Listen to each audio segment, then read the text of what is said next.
Intergovernmental Relations to order and detect that we have a quorum this morning, and welcome everyone and thank you for being here. I think we're first going to do a presentation, and we have a resolution honoring a former member and former chairman who we're glad to have with us today, and I think Matt is going to read that resolution. Is that correct? You need to make him come on up here so we can look at it. I'm afraid to make a federal judge do anything, Mayor. That's good thinking. That's very wise. I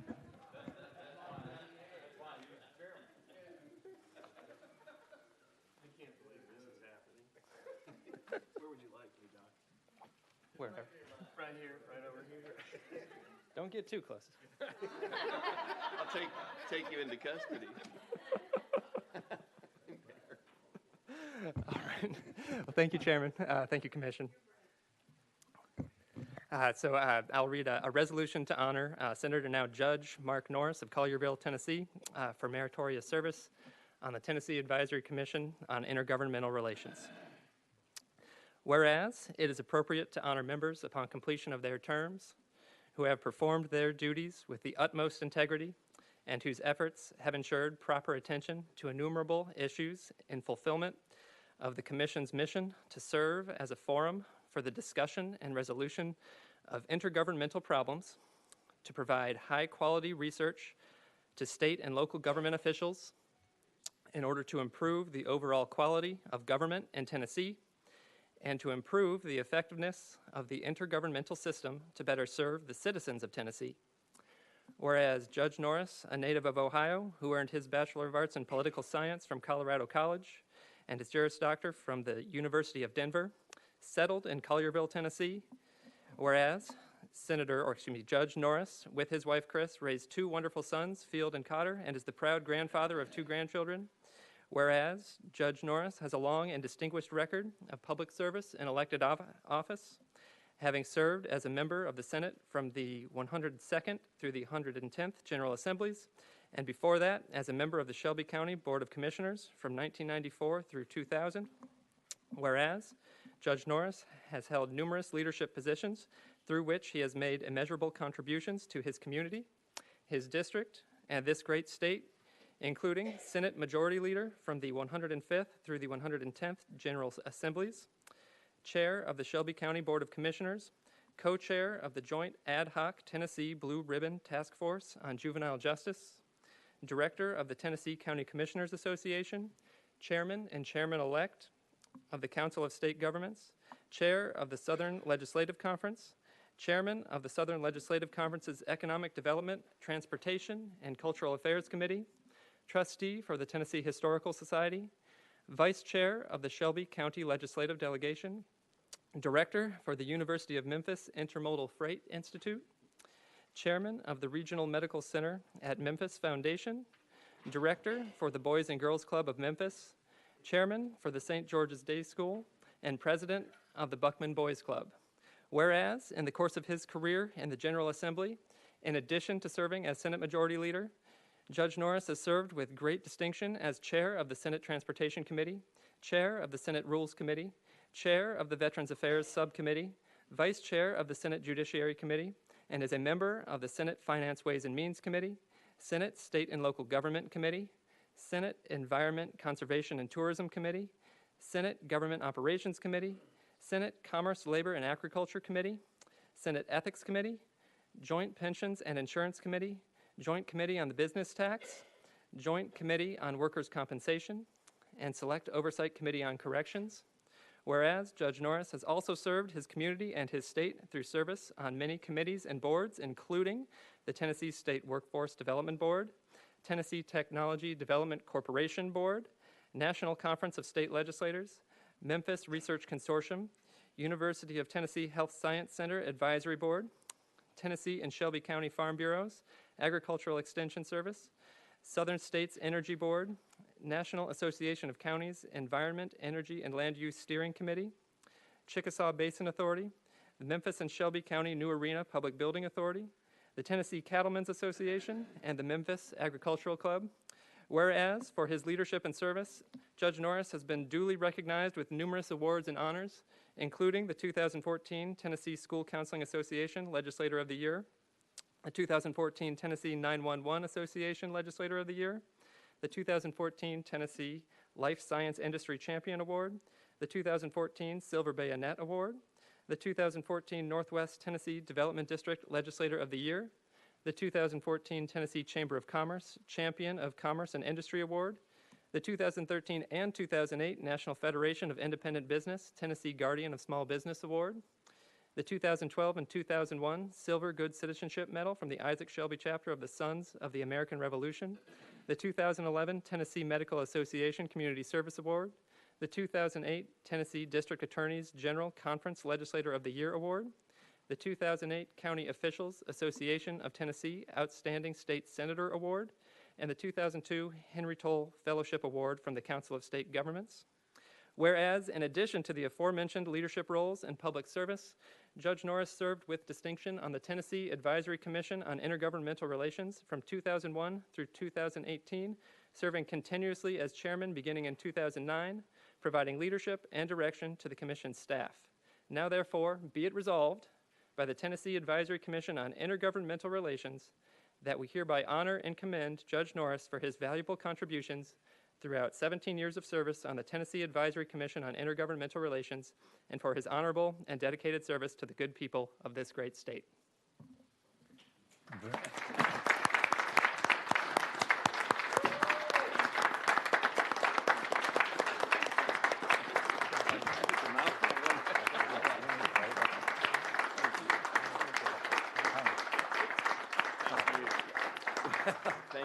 Thank you. Mr. Chairman, members, good morning. Thank you very much for this moment. I listened to all of that and was thinking about whether there remains anything from which I was supposed to resign before I took my new oath. It'll be helpful to reflect upon that. But nothing that I did, I think, in any of those respects was more important than the work we did here together. And I mean that sincerely. TACIR is a very special place, and each of you know that. But having left here and having had more time now in my new role to think, I realize the importance of time to think. And TACIR really is an invaluable resource for reflection. It gives you a time and a place, a space to think. And I know that each one of you knows how important that is in the hectic world in which we live today. The work that you all do is so very important, not only here, but then back at your assigned posts, be it mayor, senator, representative, citizen, and there's not much time to really reflect in a meaningful way on what's going on and what we need to do to be better human beings and to give back to our communities in a meaningful way. So TACIR enables you to have that resource, that special place, take that time to lay the bedrock of meaningful change. And in some cases, sameness. You know, you don't always have to change things. It gives you time to reflect on what you're doing right. And there's plenty that we are doing right. So thank you for your service, your continued service. I want to thank all of you for your friendship. I really was trying to compete, I guess, Dr. Lippert, it turns out, I guess it was Bragg, right? Was it John Bragg? It was John Bragg. You actually tied him for longest continuous service as chairman, but he came back for an additional tour. So Doggone you it. can always Well, come back, chairman. That's not bad. It's like Avis Rent-A-Car, remember? They're number 2. They tried harder. I came close. But, Mr. Chairman, Chairman Waters, thank you. It's good to be before you again today, and keep up the good work. I appreciate this. Thank you very much, Judge. We appreciate you coming back, and we're glad to pass this resolution. After hearing everything that you participated in, I think we need to pass a resolution honoring your wife, because you've not been home that much, to be honest with you. Well, I'm home now. Yeah. So we do appreciate you. You did a outstanding job as chairman of this organization, and led it with dignity and integrity, and everything you did. I can say that I think that was the case. So we certainly appreciate you and your service, not only to this commission but to the state of Tennessee, and your continued service as a federal judge, and a well-deserved position as well. So I'm going to entertain a motion. So moved. We have a motion and a second to approve this resolution. Do we have any discussion concerning the resolution? Yes, Senator. Mr. Chairman, thank you. Whenever I see now Judge Norris at a microphone, I have an instinct to rebut. And this is no... Amen. But no, I mean, I appreciate Judge Norris. I think his installation ceremony is actually still ongoing in Memphis. But I appreciate him coming, interrupting that, to come and be with us today for this honor. In all seriousness, you know, there's an absence of press here today, so I will admit this. When the nomination was announced and when the confirmation was announced, I texted Mark and sort of said I would never have, you know, admitted this publicly or necessarily even thought it, but how much I'm going to miss his presence in the legislature. And while he is someone with whom people on our side of the aisle, but also his own side of the aisle, came to, you know, would fight hard over the issues, he's someone who took the work seriously and believed that the pull and tug of ideas really ended up making the work that we did better. And almost nothing is more representative of that than the work that he did here in TACIR, which is not the, you know, like the bright, shiny object in state government, but really is where we get in deep, do some of the, you know, long, hard, toiling, occasionally boring work of tugging in, you know, digging down deep into ideas. And I think he took that process seriously because he takes the work seriously. And across the state, across the country, we need more public servants who do that. And so it is my pleasure to join in this, and for once not to stand to rebut my good friend from Shelby County, Mark Norris. Thank you so much. Thank you, Senator. Yes, Mr. Huffman. Thank you, Mr. Chairman. I was following along the resolution, and I think I missed, I don't think I heard it correctly. Did you say Tennessee Cattlemen's Association? Knocked over Tennessee cat. He's a cattleman? Absolutely. Are you kidding me? All right, okay. I think when I came on TACIR the first time, I think John Bragg was the chairman. I thought he was the greatest guy I'd ever met in the General Assembly. Didn't know him until I got on TACIR, but he was a great chairman. And when I think about Senator Norris's chairmanship of TACIR and the work that TACIR continues to do, I'm struck by his, he has always been not afraid to take deep dives into complex policy issues. And I mean deep dives. Some of these things are really complicated. And when he's done that, I've also been struck by the fact that he's always allowed all sides to be heard.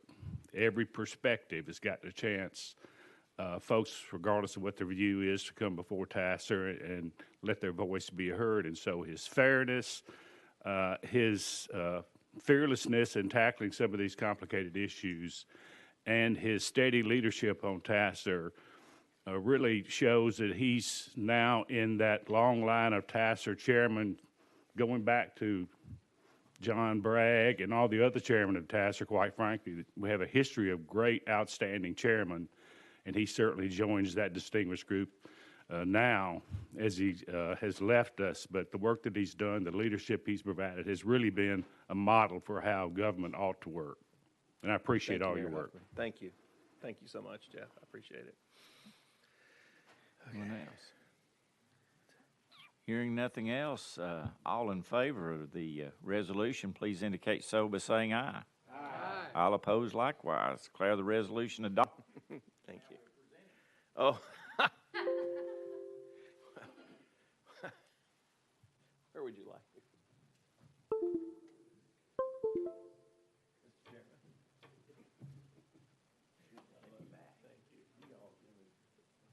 Proud here. Where you want us? What do you say, April? And although I'm the acting chairman, I'm glad that we got Jeff Huffman to recognize that we've had a lot of great chairmen in this. And normally he wouldn't brag on me, but Oh, he will. Oh, he will. Well, I'm going to ask for time when you leave too, Mayor Waters. It's going to be a different.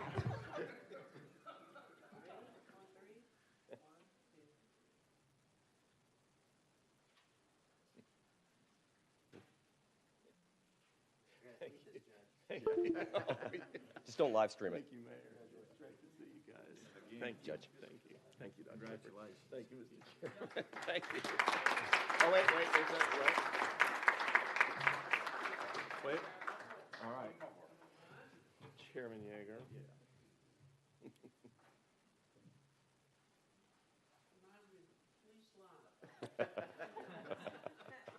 Thank you.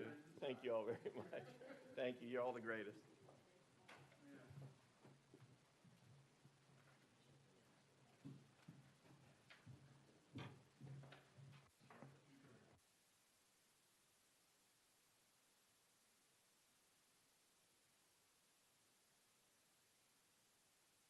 Okay, we will now move to tab 6, which is Tennessee Valley Authority Payments in Lieu of Taxes Annual Report, and this is for approval.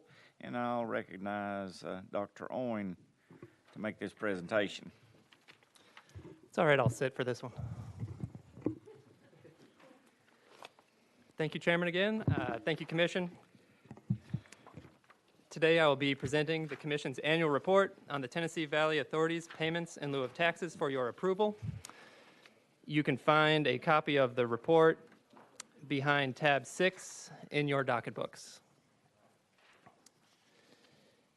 The Commission was first directed to monitor changes in the wholesale distribution of electricity in Tennessee for possible effects on TVA's pilot by the Electric Generation and Transmission Cooperative Act of 2009. This report was made an annual requirement by Public Chapter 1035, Acts of 2010. This year's report, consistent with past reports, does not recommend any legislative actions beyond continuing to monitor annual changes in TVA's pilot.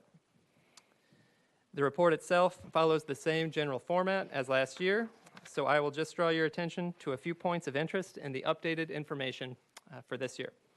First, as in years past, we've included the latest numbers for TVA's statutory debt, and these can be found in Figure 1 on page 2 of the report. TVA's debt limit, which is set by Congress, remains at $30 billion as it has since 1979. And in the past, TVA has used different strategies to finance new facilities to remain within this debt limit. Some of these strategies involve TVA leasing privately owned facilities, including so-called sale-leaseback arrangements, where TVA sells a facility that it currently owns and then leases it back from the new owner. These strategies can reduce the pilot to the state in which the facility is located to the extent that TVA reimburses the plant's private owners for their taxes. Currently, TVA leases only one privately owned facility. It's in Mississippi. While TVA has left open the possibility that it could expand the use of this strategy in the future, it has no reported plans to do so. Second, I will call your attention to the final pilot numbers for federal fiscal year 2017-18 and the pilot estimates for federal fiscal year 2018 and 19. And these can be found in Table 1 on page 4 of the report. TVA's pilot is equal to 5% of its gross revenue from power sold, excluding sales to federal entities and other off-system sales. And the pilot is divided among the states in the region based on the value of TVA power property in each state and on the revenue from TVA power sales in each state. So for federal fiscal year 2017-18, the payments to Tennessee totaled $347 million, and this includes $3.4 million in direct payments to counties from TVA. The overall pilot for all states in that year totaled $524 million, which was an increase of $7 million for all states from 2016-17, and a $3 million increase for Tennessee. For this year, federal fiscal year 2018-19, the overall pilot for all states is estimated to increase by $24 million to a new total of $548 million. And for Tennessee, Tennessee is estimated to receive $367 million of this total. This is an increase to the state of $20 million. Now, on a state fiscal year basis, for state fiscal year 2018-19, the increase is slightly less, and this is because of the lag in fiscal years. So the overall increase for Tennessee for this state fiscal year will be $16 million, and this will represent an increase of approximately $8 million for local governments in Tennessee, with the remaining $8 million of this increase retained by the state. One additional note related to the pilot for this year, and that is that the percentage of TVA's pilot which is allocated to Tennessee increased to 67% this year. The change is small, it's roughly 0.75%, but with the exception of last year, this percentage has been steadily increasing since the 2008-2009 fiscal year. Changes in this percentage bear watching because they affect the amount that Tennessee's state and local governments receive. And the potential effect is probably most easily illustrated by looking at the 2014 fiscal year in Table 1. So if you look at that year, in that year, TVA's overall pilot increased by approximately $9 million from the year before. So you would expect that Tennessee's allocation would increase by only a percentage of that amount. But instead, the amount that was allocated to Tennessee actually increased by about $19 million that year. And that is in no small part because of the roughly 2.5% increase in Tennessee's percentage of the pilot for that year. So what causes changes in this percentage? As I mentioned above, the pilot is distributed based both on the value of TVA power property in each state and on the revenue from TVA power sales in each state. So this year, for this year's increase, the increase in Tennessee's percentage is most likely attributable to TVA paying off the debt remaining for its unfinished Bellefonte nuclear plant in Alabama and accelerating depreciation of that facility.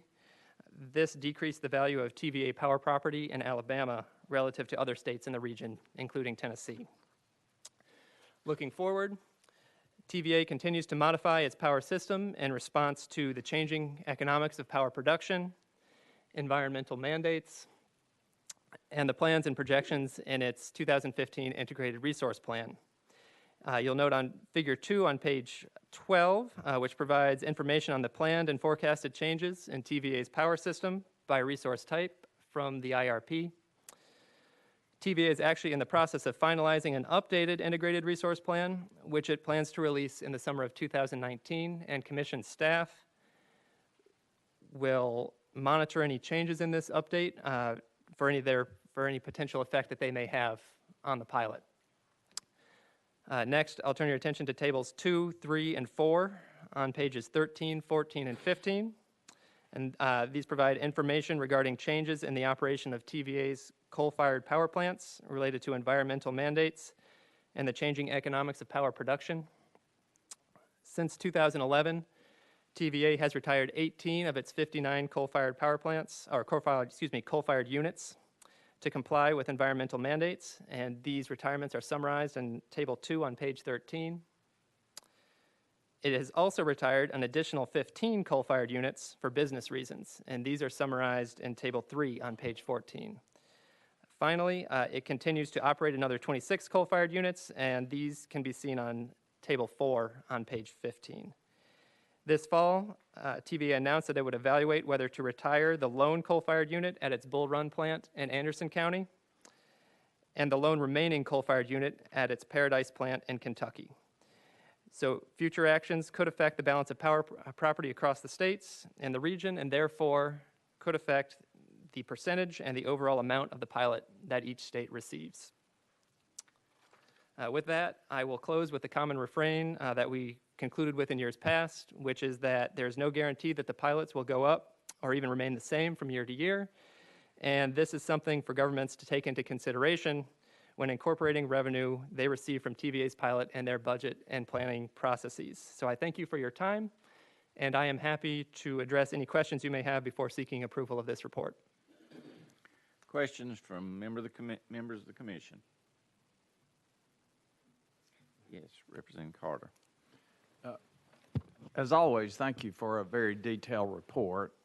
The worst thing that you can do is ask someone a question way outside the report.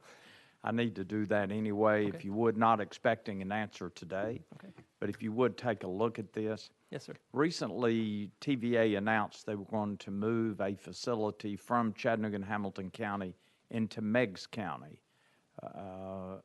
I've read figures from 20 million to 267 million, and up to 240 jobs moved from Hamilton County to Meigs County. Would you mind to take a look at that and send me back something on that? I've been asked to find out what the fiscal impact of that move will be to Chattanooga and Hamilton County. Would you mind to do that when you have a moment, if that's an appropriate request, Mr. Chairman? Be happy to, of course. Is that okay? I think so. If Is that okay? All right. Yeah, if Staff would be Dr. happy to. Owen could do We've that. included some Dr. Lippert. information actually on what was publicly available so far. Okay. We've included actually in the report, if I can find the page number for you.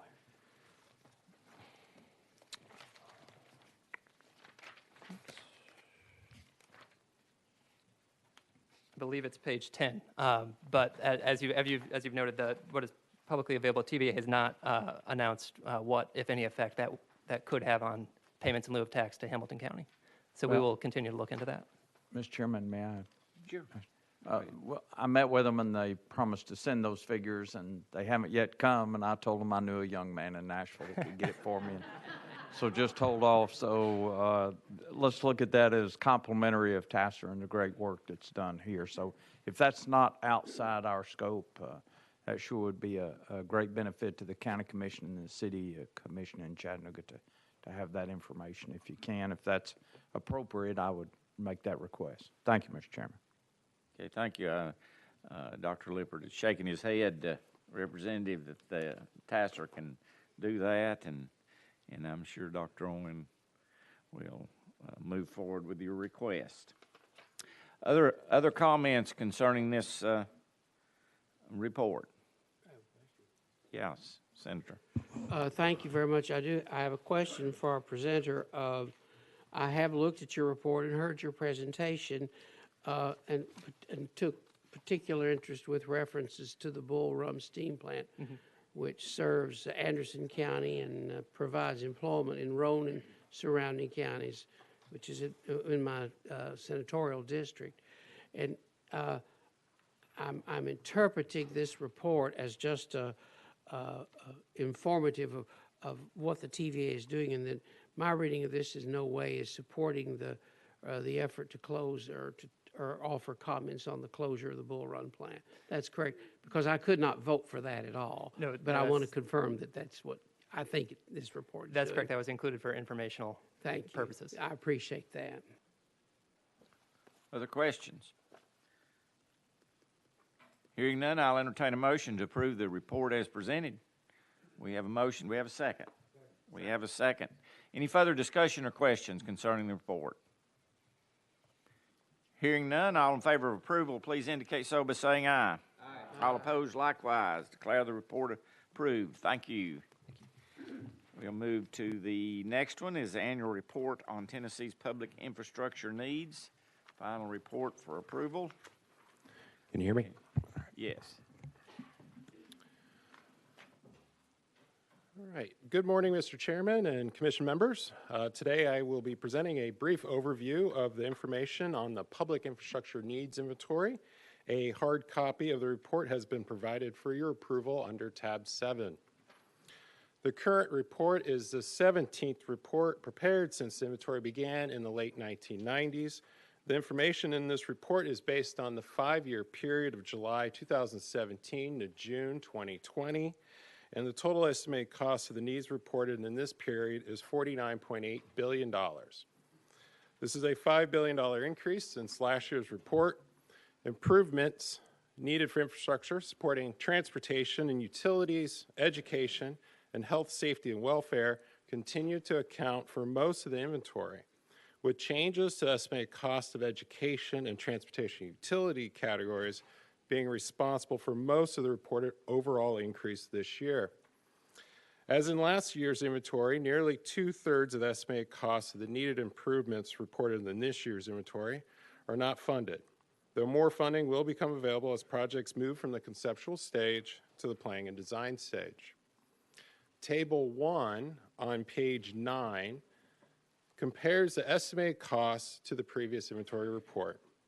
Of the $5 billion increase in infrastructure needs reported in this year's report, almost $4.4 billion is attributable to increases in the total estimated cost for education and transportation utilities.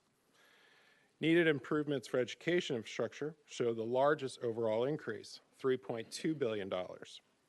Most of the increase in education results from the $2.2 billion increase reported for renovations to existing schools, an $878 million increase for new public schools and additions. The spike in needed school renovations is mainly for Metro Nashville Public Schools, which added over $2 billion alone. Metro's increase resulted from rising construction costs in the Nashville metro area, coupled with a policy change Metro adopted in the spring of 2016 that included new design guidelines, education specifications, and better estimating practices for school renovations and construction. Infrastructure needs for transportation and utilities, which had remained relatively unchanged the last two inventories, showed the second largest increase in this year's inventory, a $1.2 billion increase. Most of this increase is attributable to needed transportation infrastructure, mainly new roads, including some of the projects that will be developed as part of the Improve Act. Increases in needs reported for other categories of inventory, health, safety, and welfare, $500 million, recreation and culture, $121 million, are relatively small in comparison. Reported needs decreased in two categories. Economic development was down $11 million, and general government was down $839,000. I'll now drill down in a couple types of infrastructure that caught our attention this year. The net increase in the total estimated cost of transportation needs is $1.2 billion. This net increase includes $2.8 billion in new projects. The Improve Act accounts for $1.6 billion of that. There was also a $1 billion in project cost increases, and the Improve Act accounted for $277 million of that. But these increases are mostly or almost completely offset by $968 million in completed projects, $261 million worth of canceled projects, $146 million for postponed projects that are no longer in the report's 5-year window. Projects totaling $851 million were removed from the inventory because improved methods of project tracking and quality control used to identify duplicates and invalid information. And moreover, state and local officials report $451 million in reduced costs for projects already in the inventory. Regarding the Improve Act, there were 966 projects totaling $10.6 billion. Of that, 189 of those projects totaling $5.6 billion are in this year's report. See Table 2 on page 12 for figures about the Improve Act. The remaining Improve Act projects were added to the inventory after the July 1st, 2017 cutoff, so they should be reflected in next year's report. Increases in needed renovations, enrollment growth, and the rising costs of construction materials appear to be driving the increase in education needs. To meet the needs caused by enrollment growth in aging facilities, school systems can build new schools with extra capacity, build additions onto existing schools, renovate existing spaces, and use portable classrooms. In this year's inventory, most of the overall increase in the education category is attributable to the $2.2 billion increase in needed improvements to existing space, which now totals $4.9 billion. This increase in needed improvements to existing space results almost entirely from the $2.2 billion increase in school renovations, and most of that is because of metro schools. This is only partially offset by the $4 million decrease in needs reported for technology infrastructure and the $3 million decrease in needs related to federal mandates. You can see these numbers on Table 3 on page 13. Some of the needed improvements to existing space are caused by the condition of the school. Although just under 10.7% of public schools, 185 of them, were rated by their local school officials in fair or poor condition, 169 of those schools need improvements to existing space and account for just a little over 40% of the total estimated costs for improvements. See Figure 2, Table 4 on page 14.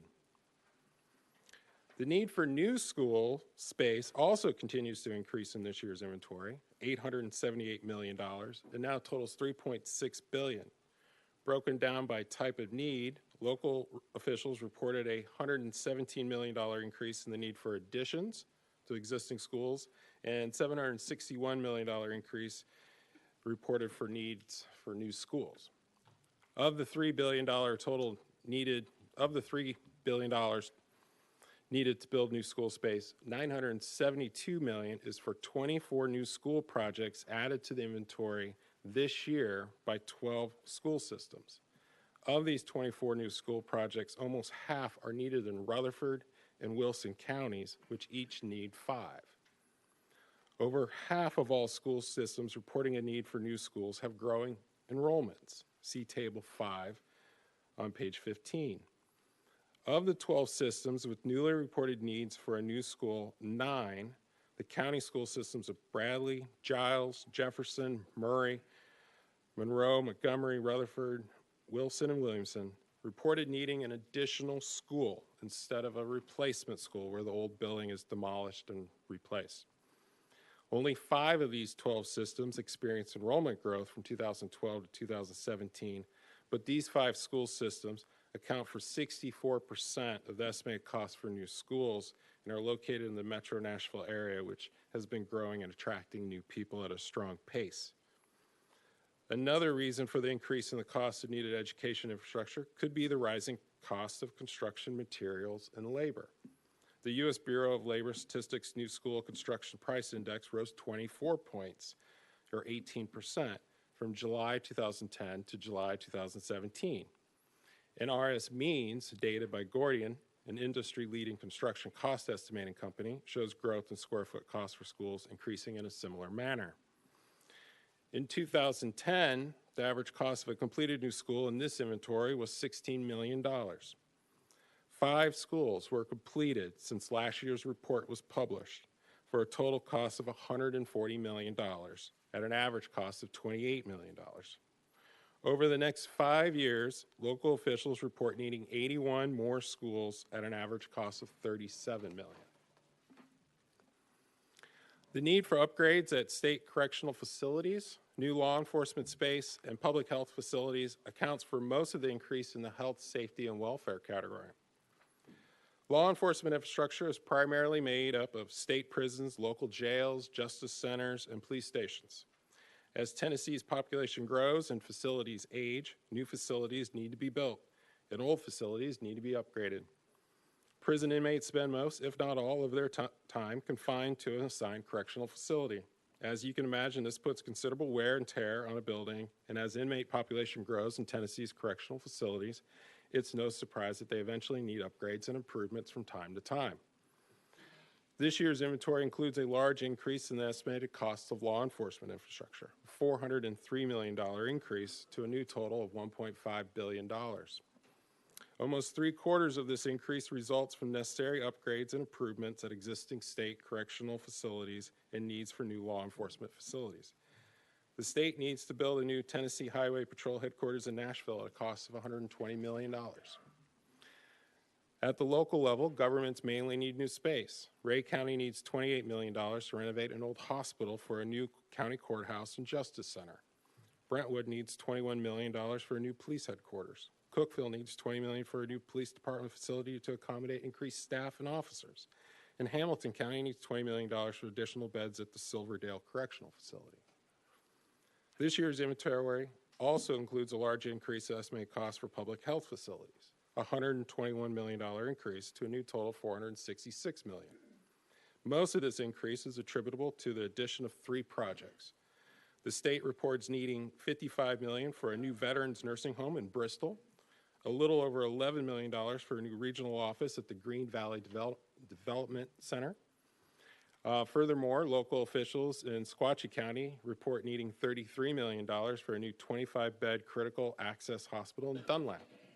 The rest of the needs reported are much smaller and scattered across the state. In this year's inventory, funding is lacking for more than 2/3 of the estimated costs of the needed improvements. Information about funding for public infrastructure needs reported by officials indicates that 68.5% of the funds required to meet those needs was not available at the time the inventory was conducted, relatively unchanged from last year. Excluding improvements needed at existing schools and those drawn from capital budget requests submitted by the state, neither of which includes funding information, only $11.6 billion in funding is available for the remaining $37 billion in needs. See Table 6 on page 17. The information provided is a brief overview of the needs reported in the current inventory report. If you want to see how your county is performing, please look at Appendix D at the back of tab 7 for county specifics by project type and stage development. Appendix E is also included and has information related to school systems. The one-page county summaries start on page 21. I would like to also update you on the current status of the next inventory. The July 2018 inventory is in the final stages of review. We would like to thank the development districts for all the hard work that they do in collecting this information for us. If you have any questions, I will be happy to answer them at this point. Then I ask for the approval of the 2017 infrastructure report. Thank you. Thank you. I think Dr. Lippard, we just had something handed out, and he wanted to comment on that. Go ahead. Thank you, Chairman. So each of the members received a copy of a recent press release that we put out through the state's press release website. From acknowledging that in a recent report by the Volcker Alliance, their second annual report on truth and integrity in state budgeting, preventing the next fiscal crisis, they actually acknowledged that this infrastructure report, or the predecessor to this particular infrastructure report, they credit it with raising the state's transparency and budgeting score from a B to an A, which I think is just one more indication of the value of this report. It's a lot of detail and a lot of work goes into it between the infrastructure team and our partners at the state's development districts. And we've talked in the past its value for economic development and strategic planning purposes. But this is, I think, an indicator of just one more value of this report, and that's in budget transparency. So we were very thrilled to receive notification of this, and we thought that you, as for your work on it, would also be happy about this. Thank you. Yes, Mike. It seems an anomaly to me on page 15 on table 9, Wilson County needing to spend $36,500 per student for their building cost. The next highest is around $8,000. What can, I don't, that's such an outlier, it makes me question it. Wilson County added some new projects this year. One in particular, there's one high school in Wilson County that's estimated to cost $180 million. And I questioned it, and they sent me back the feasibility study for it. They're just adding a bunch of new schools. That's all I can say. Yeah, my point is the cost per student compared to other states, counties that are closer to the nucleus of the Middle Tennessee growth are at $8,000. It's just an observation. Yeah. Mm-hmm. Thank you, Mr. Chairman. Other questions? Okay, hearing none, I'll entertain a motion to approve the report. So moved, Mr. Chair. We have a motion and a second to approve. Do we have any further discussion or questions concerning this report? Hearing none, all in favor of approval, please indicate so by saying aye. Aye. All opposed likewise. Report is approved. Thank you. Yes, Senator. Thank you, Mr. Chairman. I just wanted to thank you to the team and staff, because this is a massive amount of work that y'all do every year, and I think it really is valuable for us to be able to look at this at a county level. So just hats off. I would second that. Thanks the staff for the report and the work they put in it. Okay, we'll move to tab 8, which is House Bill 971, Senate Bill 1075, Local Revenue and Services Interim Report for Review, Comment, and Approval. Mr. Mount. Thank you, Chairman. Commissioners, my name is Michael Mount, and I'll be presenting on the internet sales tax, issues related to the internet sales tax. But before I do that, I'll be presenting a basic overview on the local option sales tax and state shared sales tax. And I'd also like to take this opportunity to thank the staff at the Department of Revenue, without which a lot of this information would not have been known to us, and just to thank them for their cooperation.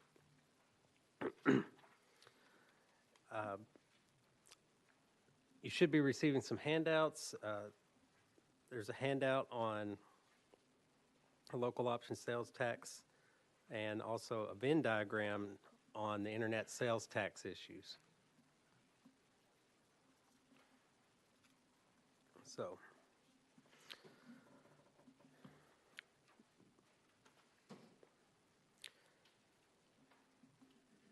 cities and counties in Tennessee receive sales tax through their local option sales tax, which was $2.6 billion in fiscal year 2018, and through the state shared sales tax, which was $308 million for cities, and there were also over $100 million in other distributions, and the bulk of that was tourism development zones. I'll talk about the local option sales tax first, and then the state shared sales tax. Of the $2.6 billion in local option sales tax revenue, all but $368.2 million is distributed based on situs. And situs means where the purchase was made or where it was delivered. For 2.0 billion in interstate sales, which are sales that originate and are delivered within the state, and these include in-store sales, where you walk into a store, buy something, and walk out with it. For these sales, the jurisdiction, whether it be a city or the unincorporated part of a county or a special jurisdiction, where the sale originates receives the local option sales tax revenue. For example, I walk into a store, buy a baseball, then the city where the store is located would receive that local option sales tax revenue. If I order something from the store and have it delivered to my house, then the city where the store is located would still get the local option sales tax revenue, even if I live in a different city or county. The other $613.7 million estimated out-of-state sales, of that, about 60%, or $368.2 million, was from out-of-state sellers who chose the uniform rate option of 2.25%, and that revenue is distributed based on the jurisdiction's percentage of the total situs-based sales in the state. The other 40%, which would be about $245.5 million, is distributed to the jurisdiction where the item is delivered. But the trend is that fewer out-of-state sellers are choosing the uniform 2.25% rate option, and the 40% is growing. An example of this would be If I ordered something over the internet and it's shipped from another state to my house, then the jurisdiction where my house is located would receive the revenue. Now I'll discuss state shared sales tax. State shared sales tax revenue for cities amounted to $308 million in fiscal year 2018. It's calculated as 4.603%, but it's not from the full amount of state sales tax revenue. First, there's deductions for the state's general fund and the state's education fund and for various other distributions. And then the 4.603% applies to the remaining revenue. The apportionment of the state shared sales tax to cities is based on cities' certified populations, which would either be from the census, which is held once per decade, or from a more recent census certified by the Commissioner of the Department of Economic and Community Development. This concludes my overview of the local option sales tax and state shared sales tax. So if there are no questions on that, I'll continue with my presentation on the draft report.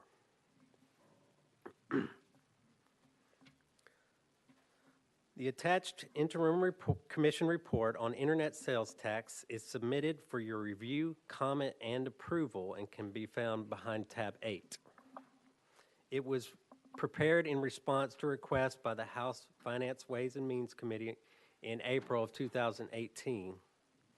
During its discussion of House Bill 971 by Representative Sargent, Senate Bill 1075 by Senator Watson, the committee asked TACIR to study the revenue sources of cities and counties in Tennessee and the services that those cities and counties provide.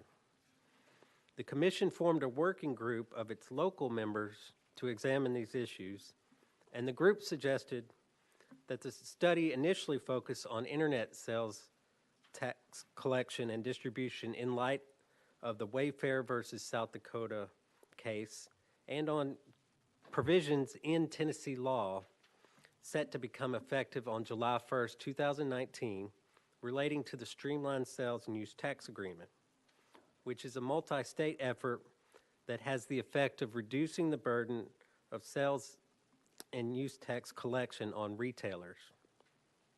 These issues were the topic of our panel in December.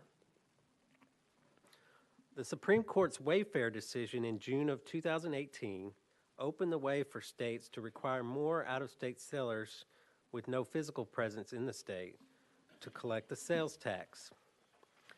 Physical presence means having a place of business or other real property or tangible personal property or a business representative in the state. Now, Tennessee already has a rule, which is Tennessee Department of Revenue Rule 129, that would require out-of-state sellers with more than $500,000 in sales in Tennessee to collect and remit sales tax.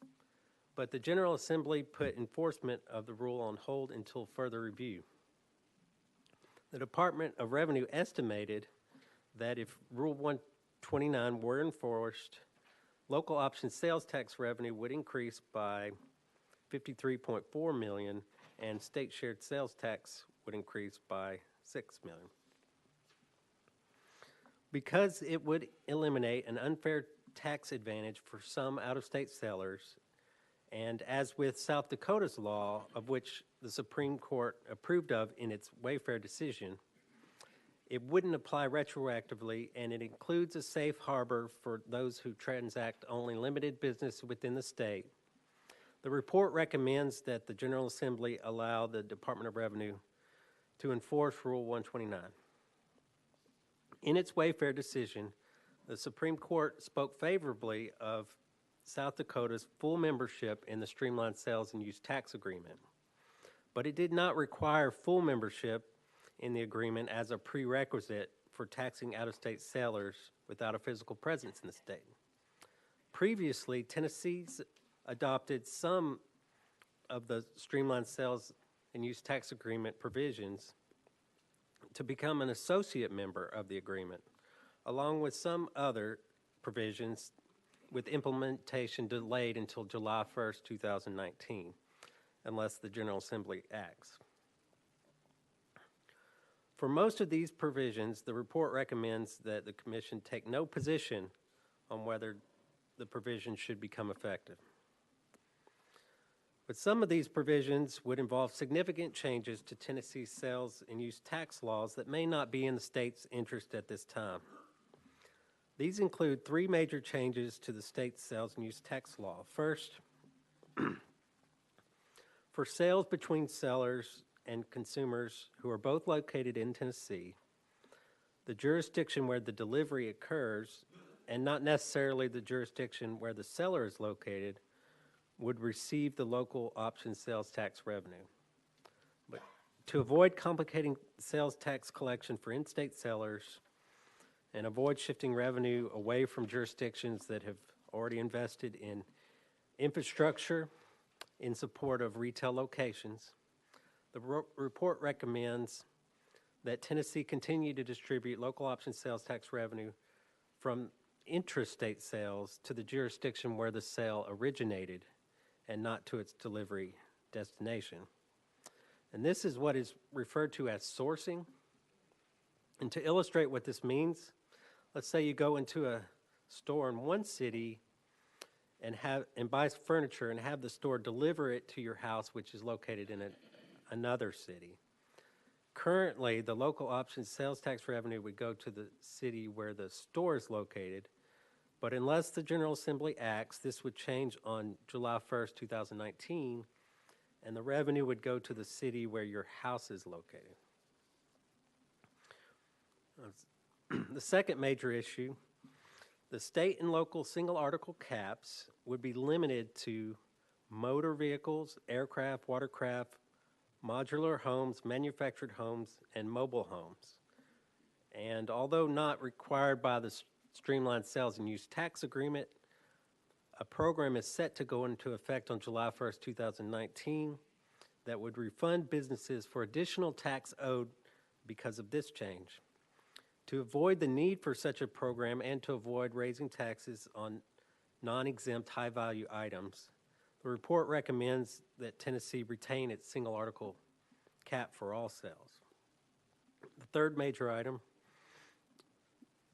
the uniform 2.25% local option sales and use tax rate option for out-of-state sellers with no physical presence in the state would be eliminated.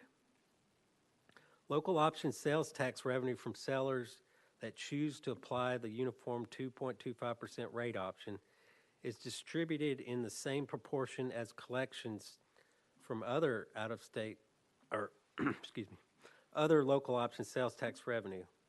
But representatives of cities and counties agree that this distribution is inequitable. And to ensure a more acceptable distribution of local option sales tax revenue from out-of-state sellers with no physical presence in the state should continue to offer sellers the option of paying the destination rate or the uniform rate, but in either case, the distribution of the revenue should be based on the destination of the sales.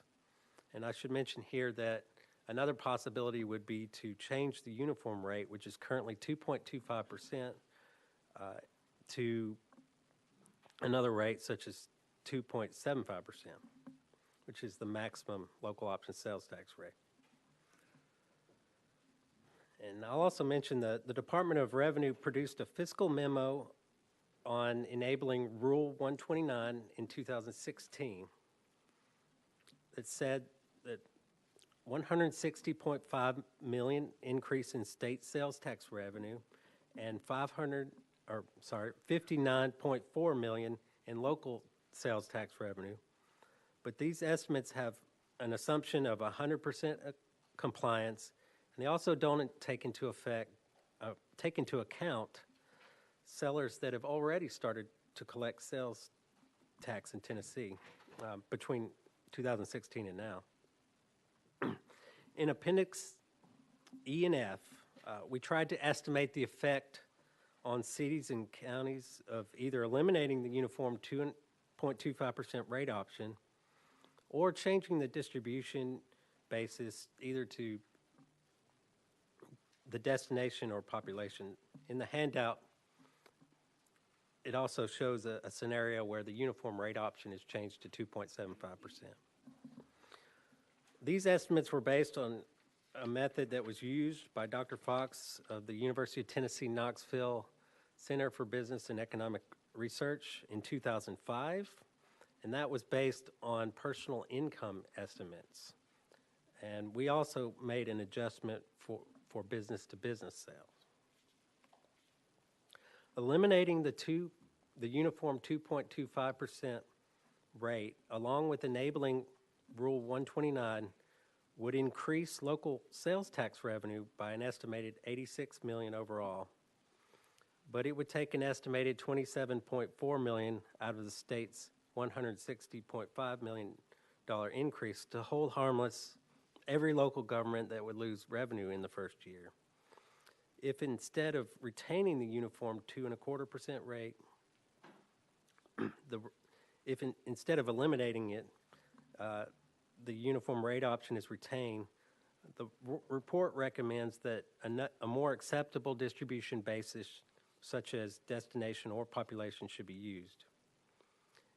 Enabling Rule 129 would increase local option sales tax revenue by an estimated $53.7 million per year, but changing the distribution basis to destination would take an estimated $34.4 million out of the state's $160.5 million increase to hold harmless every local government that would lose revenue.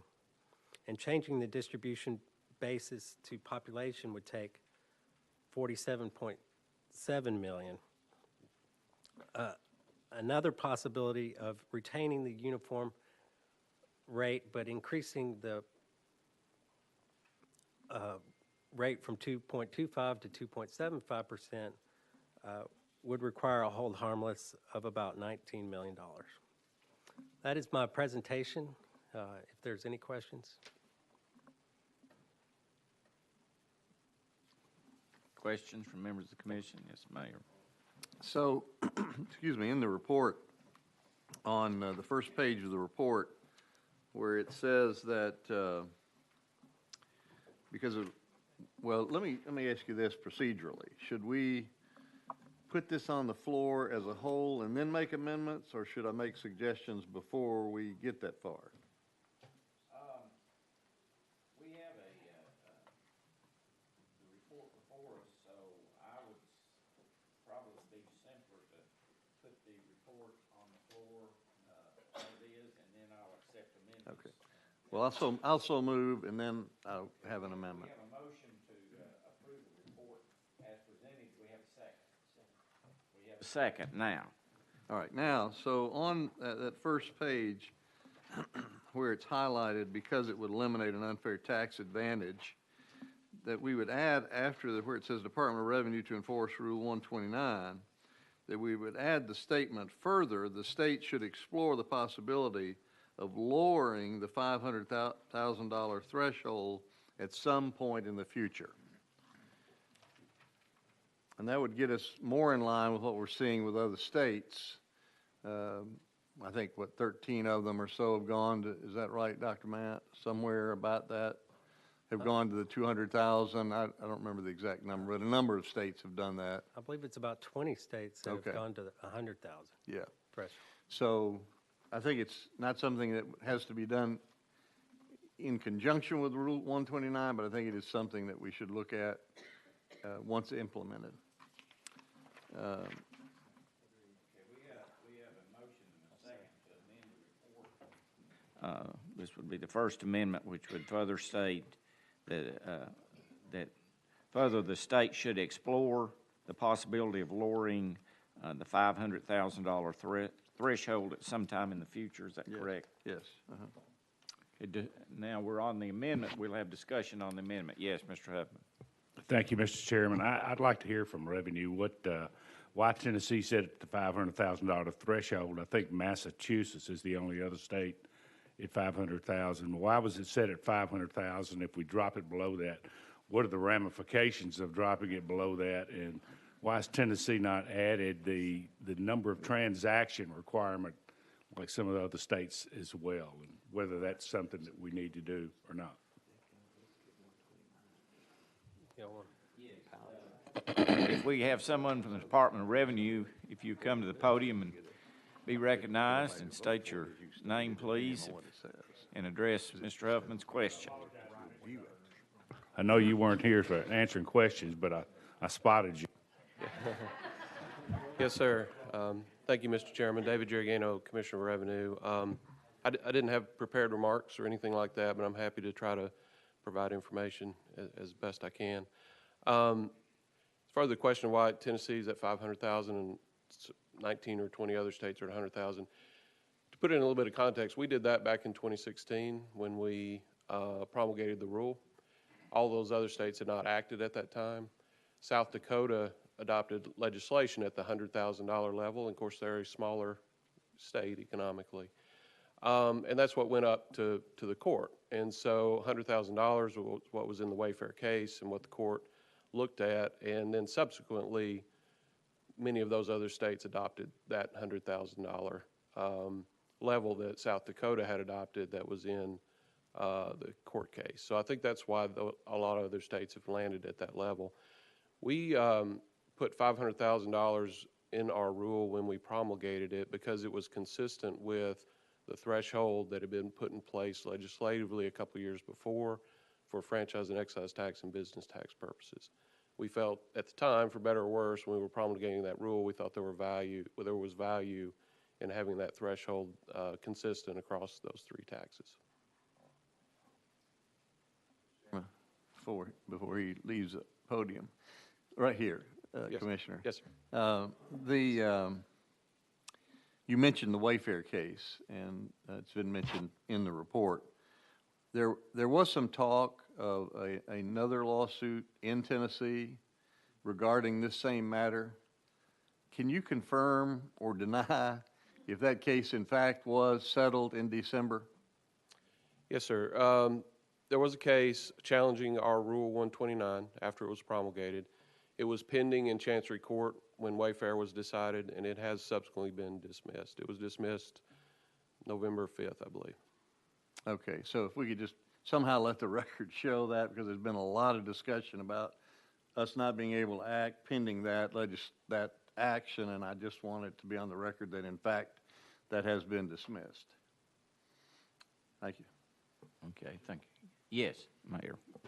Commissioner, let's just make it abundantly clear, there is no pending litigation that should cause the legislature to pause on whether or not to allow the department to enforce 129 that you're aware of. I think that's generally correct. I mean, I can confirm there's no pending litigation regarding Rule 129 in Tennessee. That's true. We talked about that one lawsuit. I think the record ought to be clear that there's nothing that would, there's no legislation that should hinder the legislature in deciding whether or not to authorize your department to enforce 129. Yeah. I mean, I want to be careful about speaking too broadly. The case in Tennessee has been dismissed. There's nothing in another state, for example, or in the federal court system that I'm aware of currently that would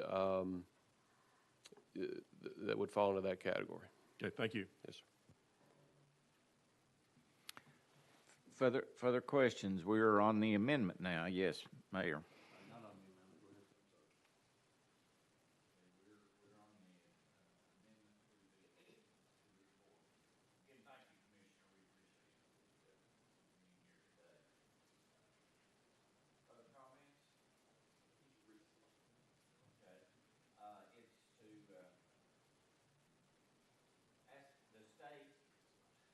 State should explore the possibility of lowering the $500,000 threshold at some time in the future.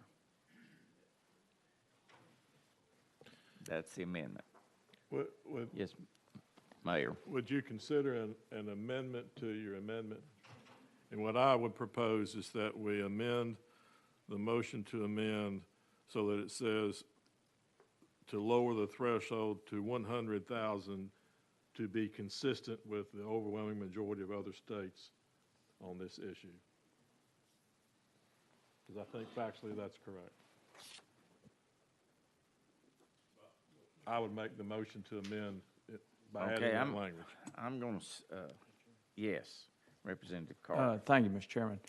Mayor, my understanding, and a lot of this is scuttlebutt that we get, but that a lot of states are looking at lowering it below 1,000, and they haven't come to the point of doing it yet. So if we pick 100,000, we may end up being the only state in the nation 100, and everyone else is at 50, 10, 25. So that's what I liked about this motion is let's study it and see what develops over time. Thank you, Mr. Chairman. Okay. And in light of that, Representative, I'm happy to withdraw it, but I think I think the difference is significant, and I would encourage us to do what we can to encourage the legislature to take a hard look at this, because we don't really want to be the same as Massachusetts in anything, I don't think. And so let's be more consistent with our bordering states and the states and work on that. So I withdraw my request to amend in light of that, with just the encouragement that our legislature. Okay, thank you. Yes. Thank you, Mr. Chairman. Just a follow-up timing question. I agree with the mayor about encouraging the legislature to act on this. And now that the 1/11th has been called into session and the filing deadline for active legislation this year is Feb 6, Wednesday, I would concur with my colleague that action in some manner prior to the filing deadline and encouragement from this commission would be in order. I don't know how to do that, but I do think that time is of the essence at that current level that we're at. Yes, Mayor. In the subcommittee meeting that we had a good bit of discussion on that point as to whether or not that should be an item for this part of the session, or maybe that should go over to the next part of the session. And I believe, my sense was that the group wanted to get 129 on its feet and then let the legislature look at the value, because I don't know that we have hard numbers yet between 100 or less than 500. There was some discussion at subcommittee meeting that it was minimal, that the difference in those two were minimal. So that's why I guess I worded it that way, so that it should be sometime in the future as opposed to saying in this session. I think we're hoping that the 129 would be addressed with legislation in this session, but pushing for the lowering in addition to that, whether we get into it and actually propose the 2.25 that currently exists or the 2.75 that's been suggested and that the new Appendix E and F show examples of, that's going to be a heavy lift, particularly for some of the new members, because of the what semantics might be used. So that's why we did it that way instead of pushing for it in this part of the session. Thank you, Chairman, and thank you, Mayor, for that explanation. It does make perfect sense. I just, as a point of personal privilege, it's striking to me that this was brought to TACIR by the late Chairman of Finance, Charles Sargent, and I know my colleague, Mayor Anderson, we have heard him speak about this, the Wayfair case and Rule 129, not just this past legislative session when it was introduced, House Bill 971, but it's actually been a topic of his discussion for many years, and his concern of how this is going to affect his beloved state of Tennessee.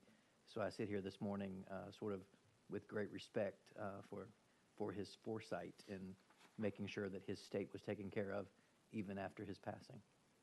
Thank you, Chairman. Thank you. Further comments or questions on the amendment? We are on Amendment 1. Okay, we have the motion and the second. Hearing no further comments, we are voting on Amendment 1. So all in favor of the amendment, please indicate so by saying aye. Aye. All opposed likewise. Declare Amendment 1 has passed. Yes. I would like to offer another amendment, please. Okay. It's on page 2, the third bullet. In the highlighted section, would like to suggest that we omit the last line that says alternately another distribution formula basis such as population could be used, and substitute or insert rather. Additionally, the uniform rate should be set at the maximum local option rate.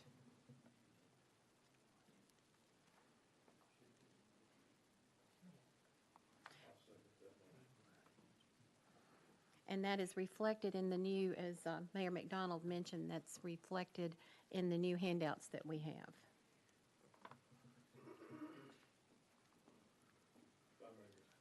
Yes, As we I have a understand- motion and a second. And as I understand the motion and as I second it, right now, when they choose not to pay what the local rate is, they pay 2.25.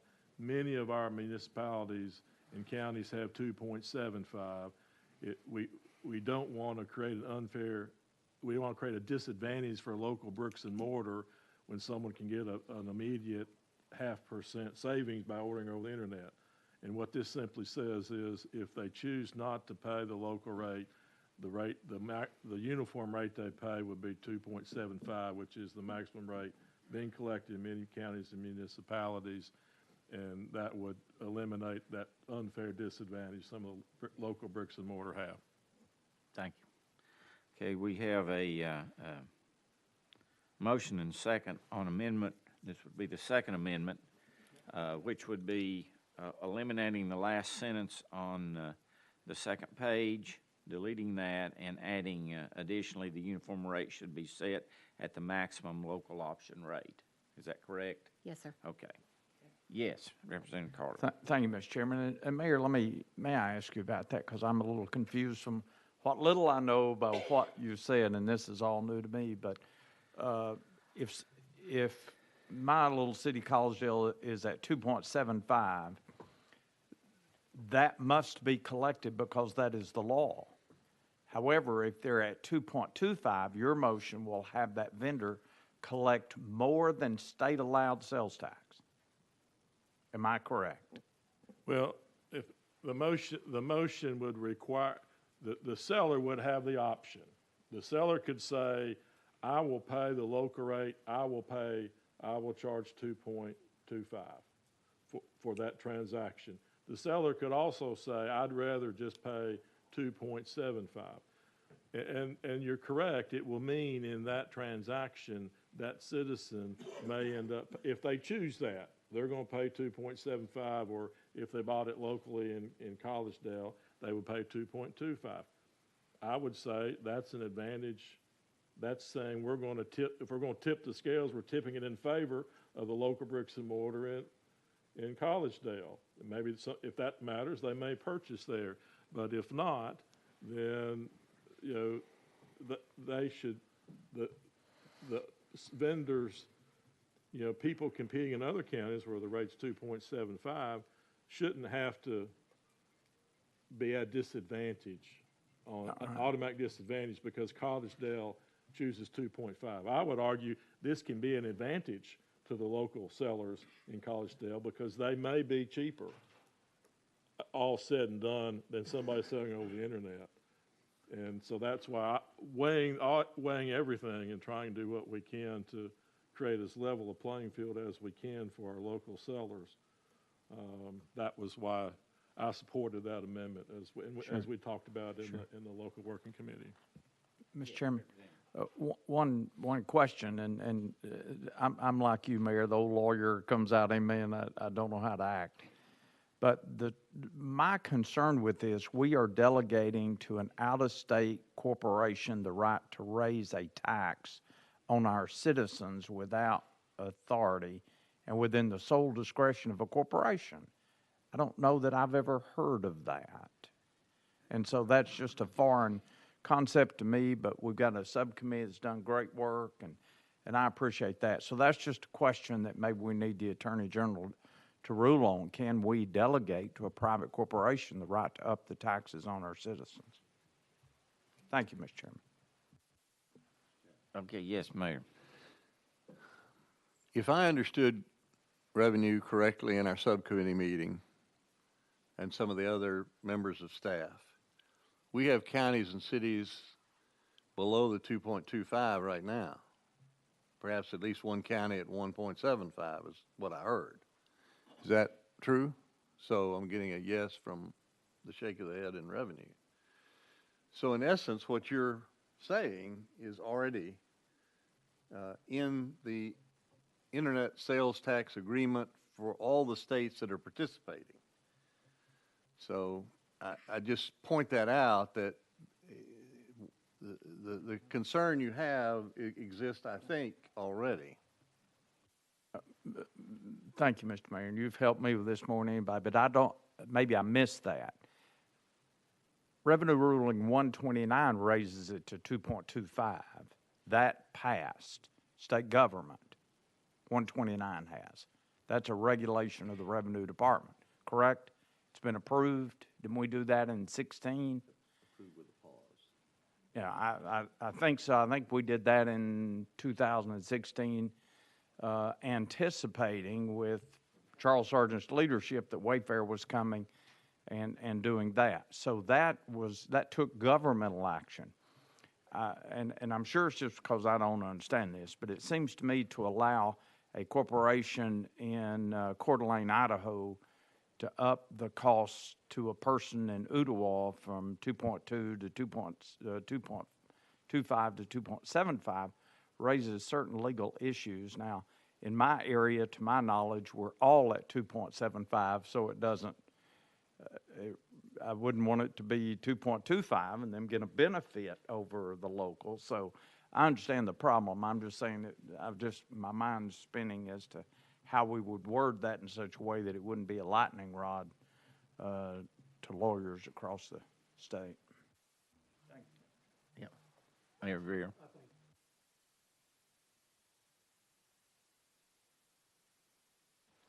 Thinking, and I'm trying to get clarity, and I think I understand what Mayor McDonald is saying.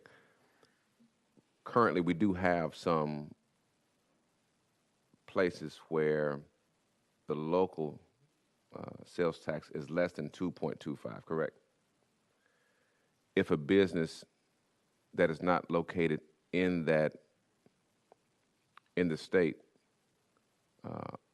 sells a product to somebody, they can choose to pay that rate, the local rate. Is that correct? If they choose not to pay that rate, the 2.25 kicks in. Is that correct? So to your point, all we're doing is changing the number. We've already given the authority to raise the rate. It's just a number change from what I'm understanding. 1.5 to 2.25 is the range. If a company chooses not to pay what the local rate is, the 2.25 kicks in, which prevents the local brick and mortar from being unfairly treated.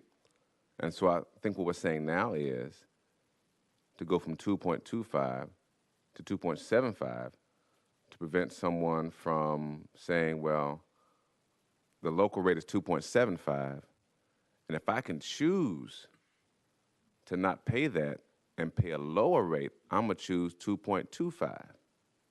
And we're just trying to prevent someone from putting guardrails in, I guess, to prevent someone from doing that and causing unfair practice or disadvantage, rather, for locally run businesses. I understand what we're saying, Mr. Chairman. Thank you.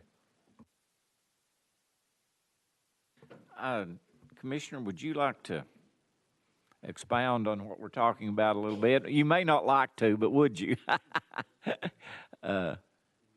Maybe help us clarify some of the issues here.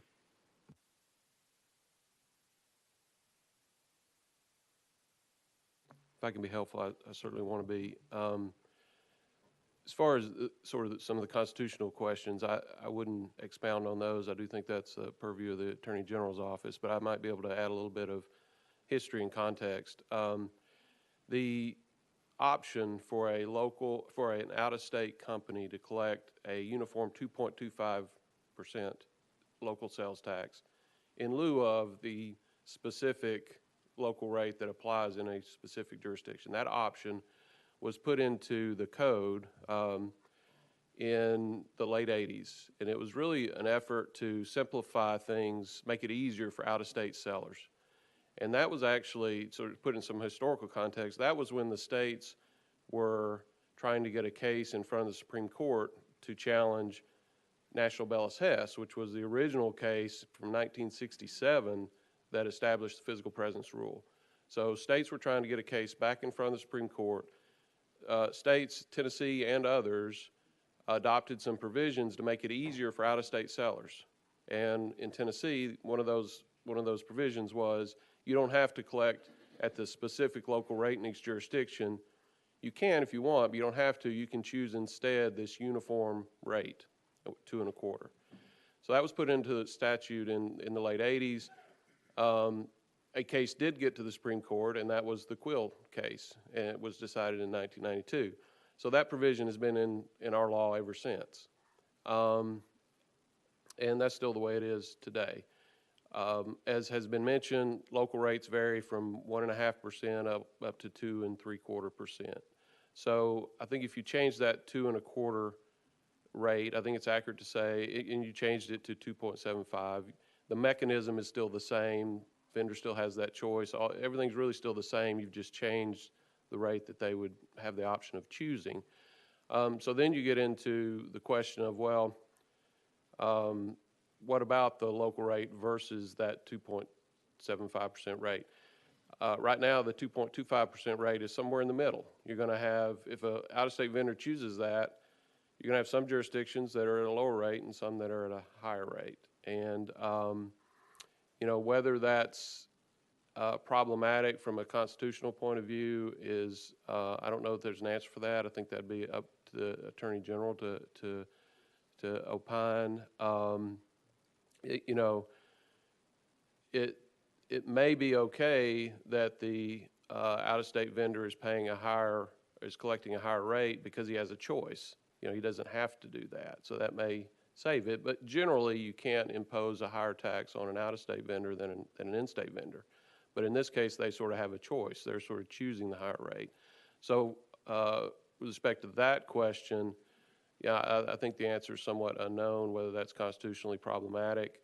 As far as Chairman Carter's question about delegation, I don't have an answer for that. I think that's something we would need to ask the Attorney General about. Thank you, Commissioner. A further question. We're talking about the amendment now. This is Amendment 2. Yes, Senator. Kind of following up on that, I mean, at a certain level, the out-of-state vendor has the choice of paying a local tax or paying this state tax, which is at this sort of uniformly set rate in lieu of that local tax.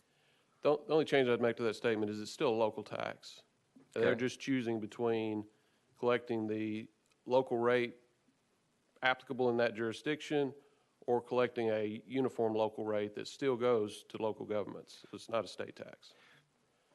Right, but as a uniform local, I guess what I meant is a rate that's set by the state as opposed to a rate that's set by the locality. Yes, sir. Yes, sir. It's a local tax, but a rate that is already set by the state. Right, a statewide rate set by statute. Okay. Yes, sir. Then I guess the other question is, you know, if you're picking in this range, obviously the 2.75 creates, a larger source of revenue and has some for states that are or for municipalities that are at that level has some equivalence advantages. But what does it do? How responsive are our out-of-state sellers to those types of changes, and how much of that does it create? You know, like if you're moving in that lane, does it create an incentive to charge the local rate to, you know, to be more responsive at going to what the local rate is, and are there implications about that that we should be mindful of? It's a great question. I don't know that I have a equally great answer. I think it's probably for the vendor. I suspect it's more a matter of what works for them administratively. You know, if they're collecting in a bunch of states and they're collecting the specific local rates in all those states because those states don't have this option like we do, then they're probably going to do that here too because that makes the most sense for them. They're already doing it in a lot of states, do it in Tennessee as well. That's probably better for them. And I think that's why you see that percentage of out-of-state sellers that are collecting at the specific local rate is clearly growing, and I think that's because they're doing it in other states. You know, on the other hand, if maybe they're not doing it in a lot of states, if they find it easier to collect a uniform rate in Tennessee and not have to keep up with the specific jurisdictions, then they're going to do that. I would say, you know, I can't say with certainty, but I suspect it's more a matter of what's administratively easiest for them.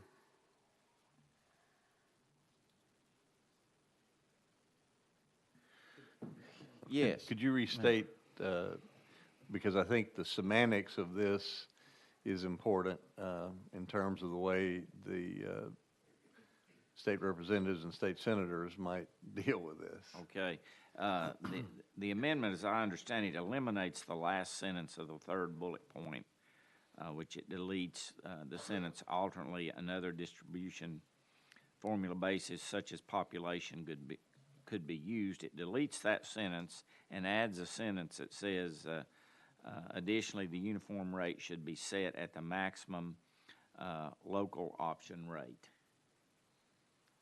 Is that correct? That's the amendment as I understand it. Questions on the amendment? Yes, Mayor. Mayor McDonald, are you suggesting that maybe rewording that instead of saying should? I guess maybe that's what I'm thinking is, could it be may as opposed to should, to give, I would rather see this go into effect and then have debates on this other part of it because of concerns I'm hearing from legislators about whether it would be considered something new or not. And again, it's trying to get 129 on its legs as opposed to something that might, in fact, cause us to have to wait for an attorney general's opinion before anything's done in this session. So I would just throw that out there as to ask you, I guess, if you would accept that as a friendly amendment. Let me ask the Mayor Bickers, who seconded the amendment. Mayor, I appreciate and share your concern that we don't want to give our friends in the General Assembly an easy out from doing what I think we all agree is they need to act on allowing the department to enforce 129.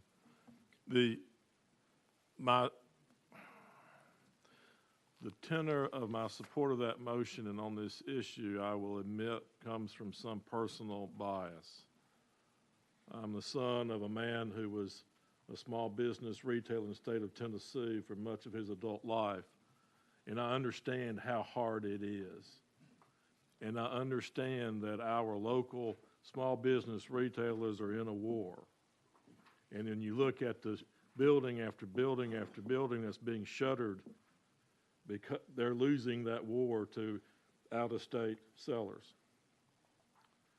And so the out-of-state sellers have huge and very strong financial allies in their corner fighting that fight, that are lobbying our legislatures to don't act on 129, don't make a change. You know, you're raising taxes when they're really not.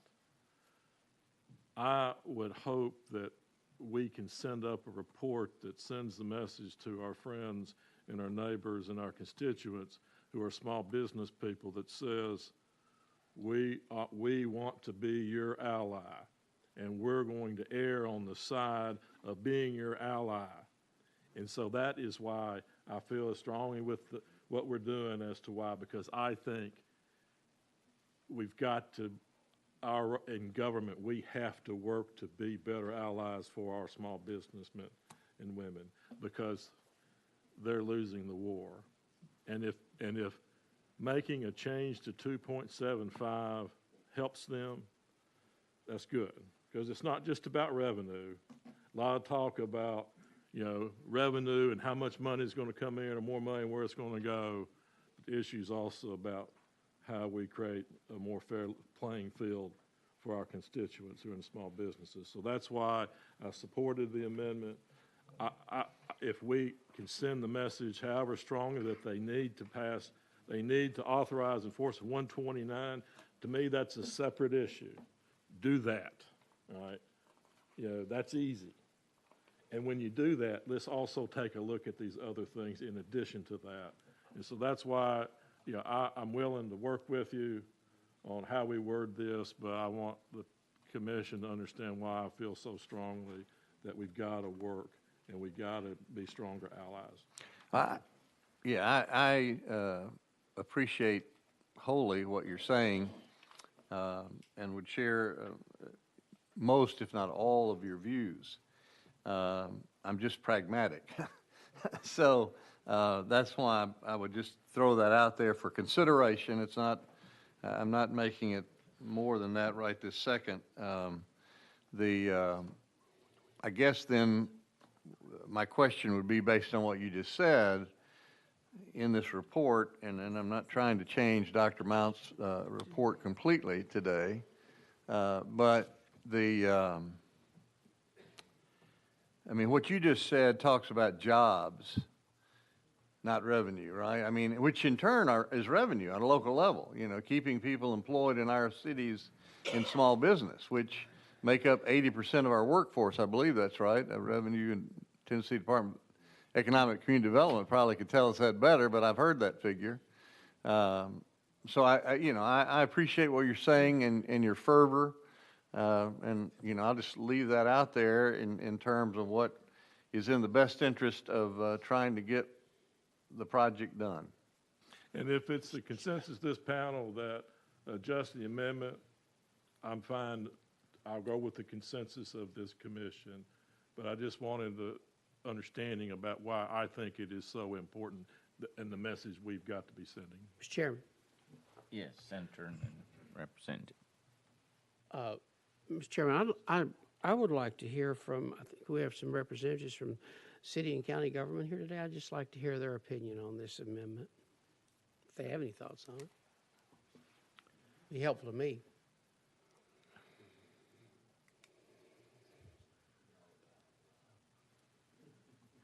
I'm sorry. I know you love me for this. Thank you, Mr. Chairman. David Connor with the Tennessee County Services Association.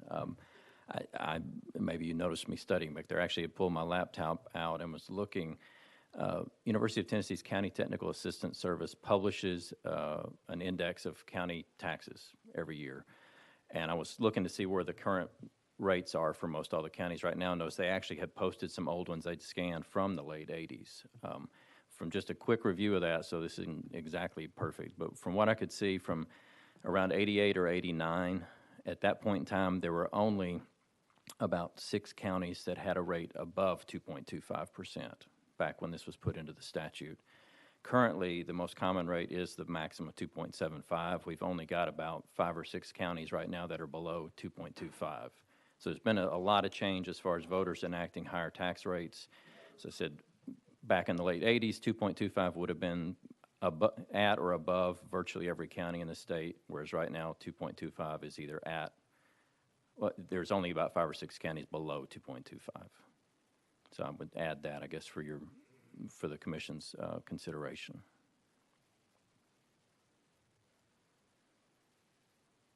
Mr. Chairman? I see now. Mr. Chairman, I don't know that I have anything to add. We concur with what Mayor Bickers has just said.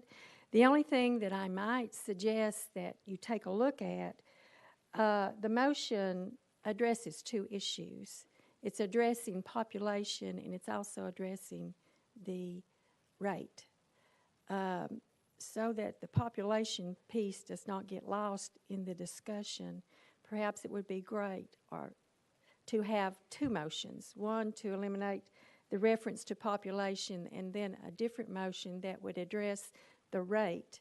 We concur with what Mayor Bickers has said about the rate and about your local downtown merchants and how that totally affects cities and counties tremendously on what is being done to them.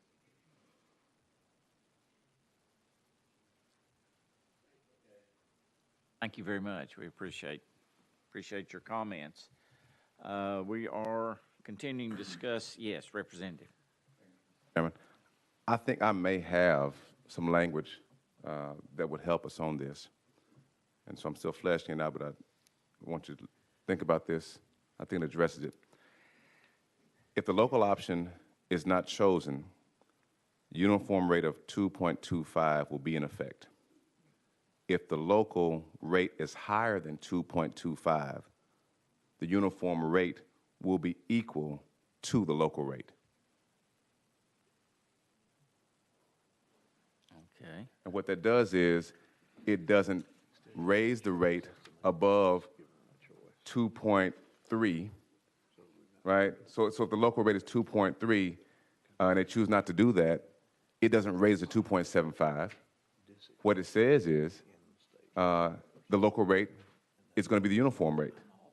And if the local rate is lower than 2.25, does that make sense?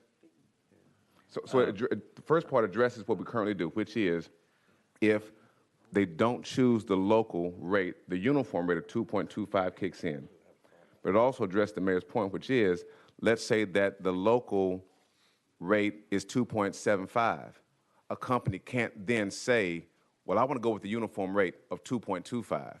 What it says then is the uniform rate will be the local rate. Yes, Dr. Lippard. Thank you, Representative Love. I think it's an eloquent solution. My concern would be with the potential complexity it introduces to the vendors, which was one of the concerns we were looking at when it was structured the way it is now. There is some concern that if you're forcing the vendors to choose a rate and causing more of a burden that way, that it could create a potential legal challenge. So it was kind of, we saw it as a two-step approach where, first of all, you're saying you have the choice of paying a uniform local rate. It can be easy. Or you have the choice of determining what the local rate is and paying that local rate, and then if it's lower, you want to pay that. So in essence, if you'd be stripping away that choice, and that may cause some issues. I don't know that it would open it, but we were concerned about that. That's why we structured it the way we did.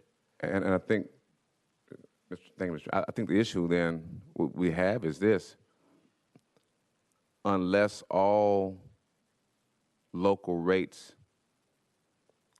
are 2.75, we're going to continue to have other issues of potentially a business saying, well, the local rate in Berry Hill is 2.75, but I'm going to choose the uniform rate of 2.25.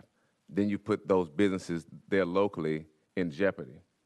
But if you say that the local rate will be the uniform rate at a certain point, then what you do is you say, listen, it's a lot easier because that is the uniform rate, which is the local rate. And I know it may be hard on the vendor, but I think it presents more equity and more fairness to everybody because you don't have the issue that Chairman Carter was raising, which is you're then giving the corporation the power to raise the rate on citizens.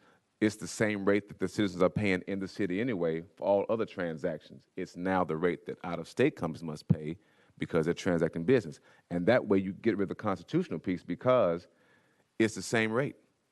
And it may require an extra step on the vendor's part, but I think it causes less heartburn for everybody else. And it does send that same message, Mayor, that you want to send to the locals, which is we're making sure that you're not going to be disadvantaged because of an out-of-state company selling goods to people in your area and it being shipped to your town but we're also being fair to the citizens to say, you're not going to have to pay a higher rate of interest just because of who you ordered from. You're paying the same rate that you would pay if you ordered from the person down the street as you would a person out of state. Yes, Representative Carter. Thank you, Mr. Chairman, and I mirror your thoughts. I've got a lot of friends in local business, and it's worse than ever.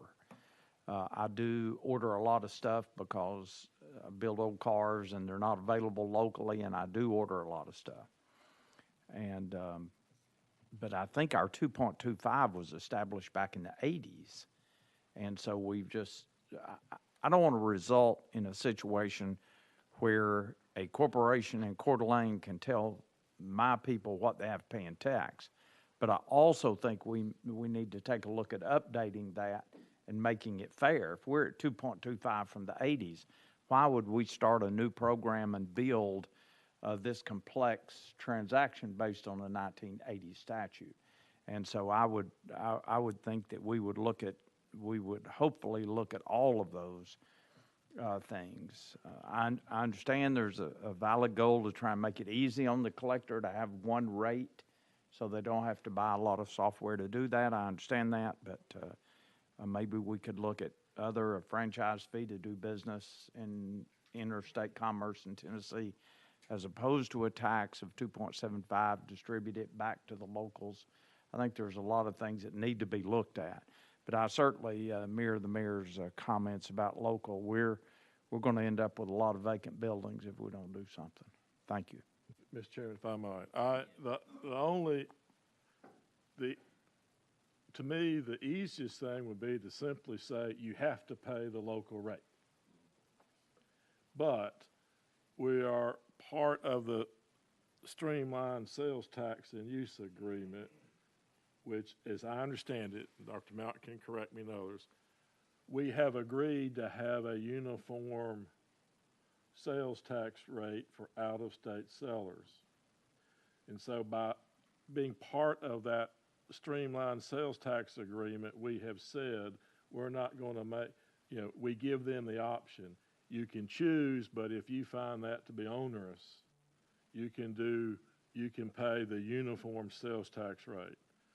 And so my understanding was we were somewhat limited in being able to say you have to then use software that identifies a location and pay it based upon that. Dr. Mel, I may be confused in that. If I am, I know you'll correct me in a nice way.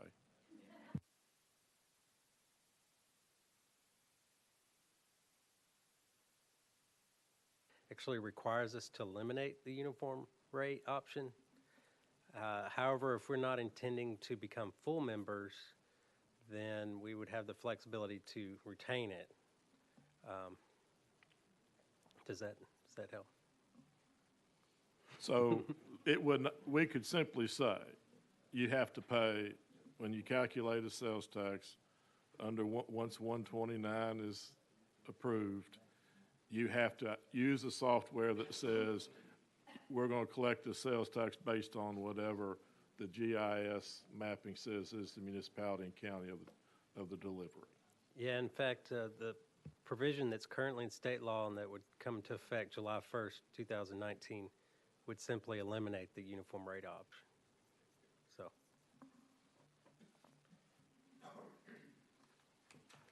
Okay, yes, Representative. Thank you. What's required for us to become full members? Is there We passed out a Venn diagram that kind of summarizes what's required. We also produced a table. Starts on page 26. It lists the streamlined provisions that we already have in statute in Tennessee. And then further down, it shows other streamlined changes that would become effective July 1st, 2019.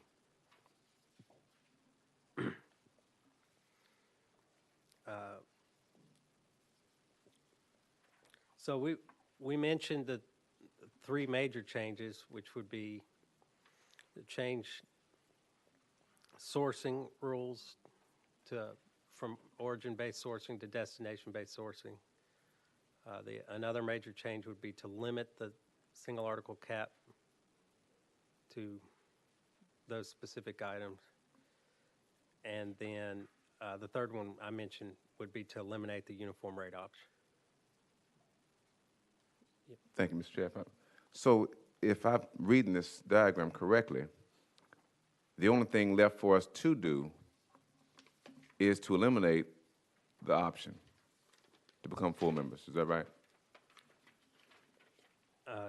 No, Okay. we would have to change our single article cap. We see that as probably the biggest change that would be required for us to become full members. We'd have to limit those items to those items that are specified there. Let me see. So you're saying that there would have to be two changes in order to become full members. You'd have to eliminate the single item cap on those items? You could eliminate it, or you could limit the items that it's subject to those items listed. I listed them earlier: automobiles, boats, planes. Okay, and that would be the one thing you'd have to do. The second thing is that you'd have to remove the uniform rate. And they would just pay the rate that entity charges. Correct? That's correct. Is that right? And on the third item, the sourcing change, back when we adopted the provision, and that is currently set to become effective July 1st, 2019, it was required that states wanting to be full members in Streamline Agreement switch to destination-based sourcing. But since then, there's been an amendment to the Streamline Sales and Use Tax Agreement that allows a origin-based sourcing option. And so that would be another option for states that are considering becoming full members. And I would just like to add that when we were structuring our recommendations and working with the working groups, our goal was not to do so in a way as to become full members of the Streamlined Sales and Use Tax Agreement, because honestly, we just don't see that as being the threshold anymore. Because with our interpretation and others' interpretations of the Wayfair decision was that if you have provisions in place similar to those that North Dakota had in place and do these things like this, then that would be sufficient to move forward. So when we were looking at what would be required to become full members of SESUDA, the Streamline Agreement, we took a close look at those that would be overly problematic to the state of Tennessee that we did not feel would be required in order to meet that Wayfair threshold. And one of those was a single article cap. Okay, we are still on Amendment 2, which is deletes the last sentence and adds the words, additionally, the uniform rate should be set at the maximum local option rate. So we'll, yes, Senator. I plan to vote no on the amendment, and I want to explain why. I just think that we are, and I'm really quite sympathetic to what I've heard today from a couple of our members, but I'm not ready to wade in on something this significant with still uncertainty, and so I'm going to vote no. I would rather us maybe pull together with Revenue and F&A and sit down and talk about this before I vote, but that may not be possible, so I'm going to vote no. I think it is an important issue that deserves the attention that it is receiving, but I'm just not ready to vote on this without bringing in somebody from the governor's office on this and hearing what they have to say, if that's F&A and Revenue or somebody else. But as a courtesy to the other, you who have so articulately made your case, I want to vote no. Okay, yes. Mr. Chairman, never think that anything is going to be easy. You think, and I didn't think that this was going to be easy, but I thought we had put our committee together, and I want to thank the city and county officials who made that decision when this was brought to us to get together, because I think that's what it's all about. And I think that the discussion today has been very fruitful, very beneficial, and has brought a lot of things to light that we need to think about. I also can share what Mayor Bickers is talking about. My husband's family had a wholesale grocery business, and the mom and pop stores and so forth for many, many years, and experienced the same situation with the changing of the times. As was brought up, I think that one of the suggestions is going to address the software problem that has been used as an excuse. If you don't have the one rate, which makes it easier, everybody's going to find an excuse there. What we don't want to do, I think, today is to do anything to interrupt, as we talked about very strongly yesterday, the passage and the support of Rule 129. And this does not, Rule 129 does not address this, is that correct? It does not address this particular percentage that we're talking about. However, it appears that it is very hard in the discussion to separate those two, because we all still have a lot of discussion and questions about where the responsibility lies. I think that Director Mahari, TML Director, brings a good point. Maybe right at this point, drop the population part from my amendment there, and we'll take those two, striking that sentence, and let's just address, if that's okay with Mayor Bickers, who seconded this, if we drop the population part. I am open, and I think you mentioned that too, Mayor Bickers, to changing the word should to may, and that brings it still to the attention, is that correct still, that you would support changing the word, as Mayor McDonald, to may, leaving that we have passed this amendment, that it does bring it to the attention, Senator, for more discussion. It doesn't tie anybody, which we don't want anybody who's going to vote on this to go out of here and think that, immediately we have something that's going to hamstring us there. And if that is more palatable, but it still puts it out there, and I think the county CTES said there are only 5 or 6 counties that do not have the 2.75. Is that correct, sir? That do not have the 2.75 local option? Below 2.25. I'm sorry, I thought you said 2.75. And I don't know how many that applies to the cities there. So with all of that, and I thank you for the fervor of the conversation, the honesty, and the sympathy that we express, and we need to remember that, because it's our local towns, and we have several businesses in our town, too, that are being shuttered. I will change the word, don't really want to, but I will change the word to may, with Mayor Bickers' support on that, and remove the not to, I think that was a good suggestion, remove the population. We'll take that as another amendment to strike that sentence. So my amendment as it stands now is additionally the uniform rate may be set at the maximum local option rate. Okay. Where's that? Yeah. She eliminated that. I She's got added that. Back in, and then The amendment. adding in language. we might- Yeah, adding the language additionally. Add that The sentence. This would- uniform rate, instead of should be, may be set at the maximum local option rate. Got it.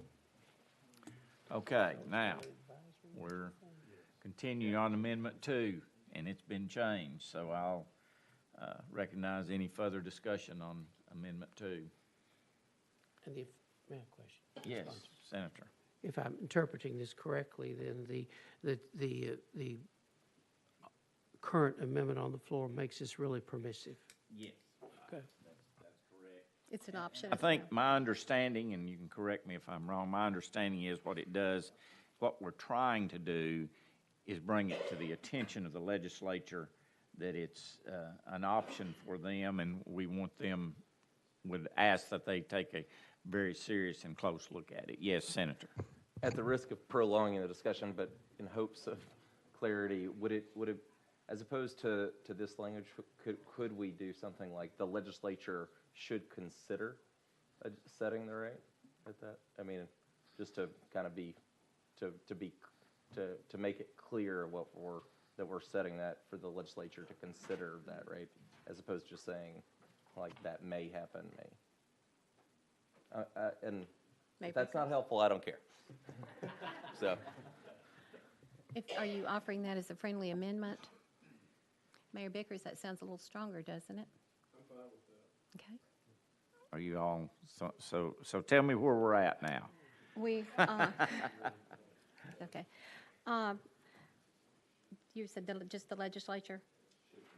The legislature should consider setting a uniform rate at the maximum local option rate. That work? But Does that push it too far for you? Well, it puts us back where we were. Then I would withdraw that suggestion. Senator, are you saying that it's stronger the first way with the May? Yes, I do. Okay, all right. But Thank you. you do what you think you need to do. I understand that. I don't, Okay. Okay. So now we're back Yes, on sir. the language. The change is we're not eliminating the last sentence, and we're saying additionally the uniform rate may be set at the maximum local option rate. Yes, sir. Okay, that's the amendment. Everybody understand that? Yes. Further discussion on that amendment? Sounds like we're ready to vote. Yes, sir. Okay. All in favor of Amendment 2, please indicate so by saying aye. Aye.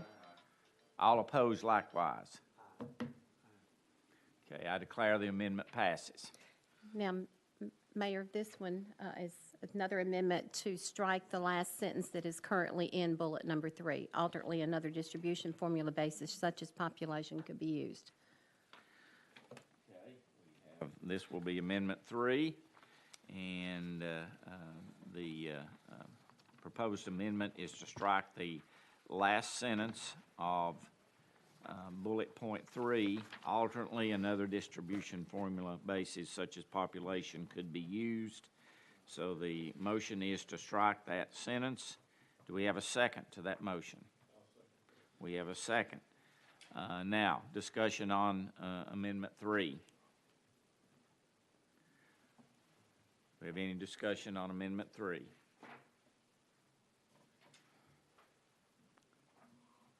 Okay, hearing no discussion, sounds like we're ready to vote. We're voting on Amendment 3, which is striking the last sentence of bullet 3, and we would strike alternately another distribution formula basis such as population could be used. Sound like we're ready to vote, so all in favor of Amendment 3, please indicate so by saying aye. Aye. All opposed likewise. The ayes have it, and we have adopted Amendment 3. So now we have 3 amendments that have been adopted, and we're back up on the report itself as amended. Further discussion on the report as amended. Okay,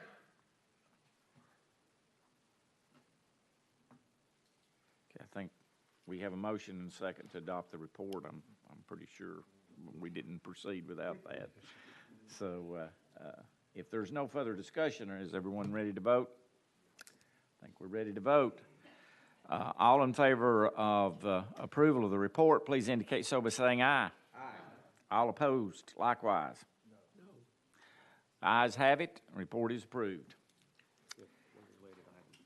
Okay, Dr. Lippert has an item he'd like to address. We have one related item before we proceed to the next tab, and that has to do with the follow-on report. As you know, this is an interim report. Originally, the work program that was adopted last May has this interim report due to the commission at this meeting, and then a follow-on report, a more holistic look at all sources of income and service requirements of local governments in the state of Tennessee. And this again was originally proposed by Chairman Sargent. As of right now, this is due in May. The discussion, though, during the last local member working group yesterday, there was a feeling that we need to take a closer look at the education finance side of things before we move on to the final report. So there was a discussion of, before moving on to the final report, doing another interim report to be due either at the May meeting or preferably the winter meeting, which would be November or December, that would take a deep look at the BEP and other education components. The reason I say preferably at the November or December meeting is because we're also doing a statutorily required look at multi-system counties where there are lots more than one school system in a county. And these reports I see as there being a lot of overlap. If we could work on the interim report, the next piece of this report, at the same time we're working on that, I think it would be beneficial to both reports. Once we completed that interim report, then we would come back and finish up the more holistic look at the entire system. So what I would, if I would request a motion to amend the work program to change the due date on the final report from May 2019 to instead substitute an interim report due no later than December 2019 with a follow-up final report at a date to be determined. Second. We have a motion and a second. You've heard the motion and a second, which is to move the report to no later than our December winter meeting. Is there further discussion on this motion? Amending the work program.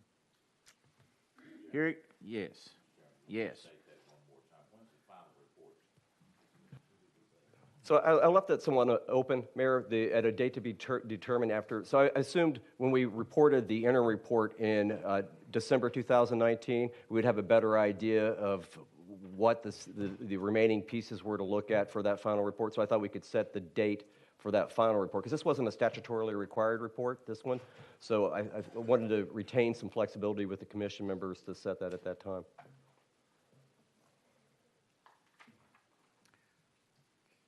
Okay. Mayor Anderson? Yes. It's been my belief that the longer we kick the can down this, the further we get behind. And, you know, with Rule 129 apparently going to be taken to the legislators now, there would be a tendency not to do anything there would be a tendency not to do anything on that until the second half of this, what is it, the 111th? Because that, I think that there's a tendency that things like this don't always get accomplished in the last half of a legislation session because people have to run for office.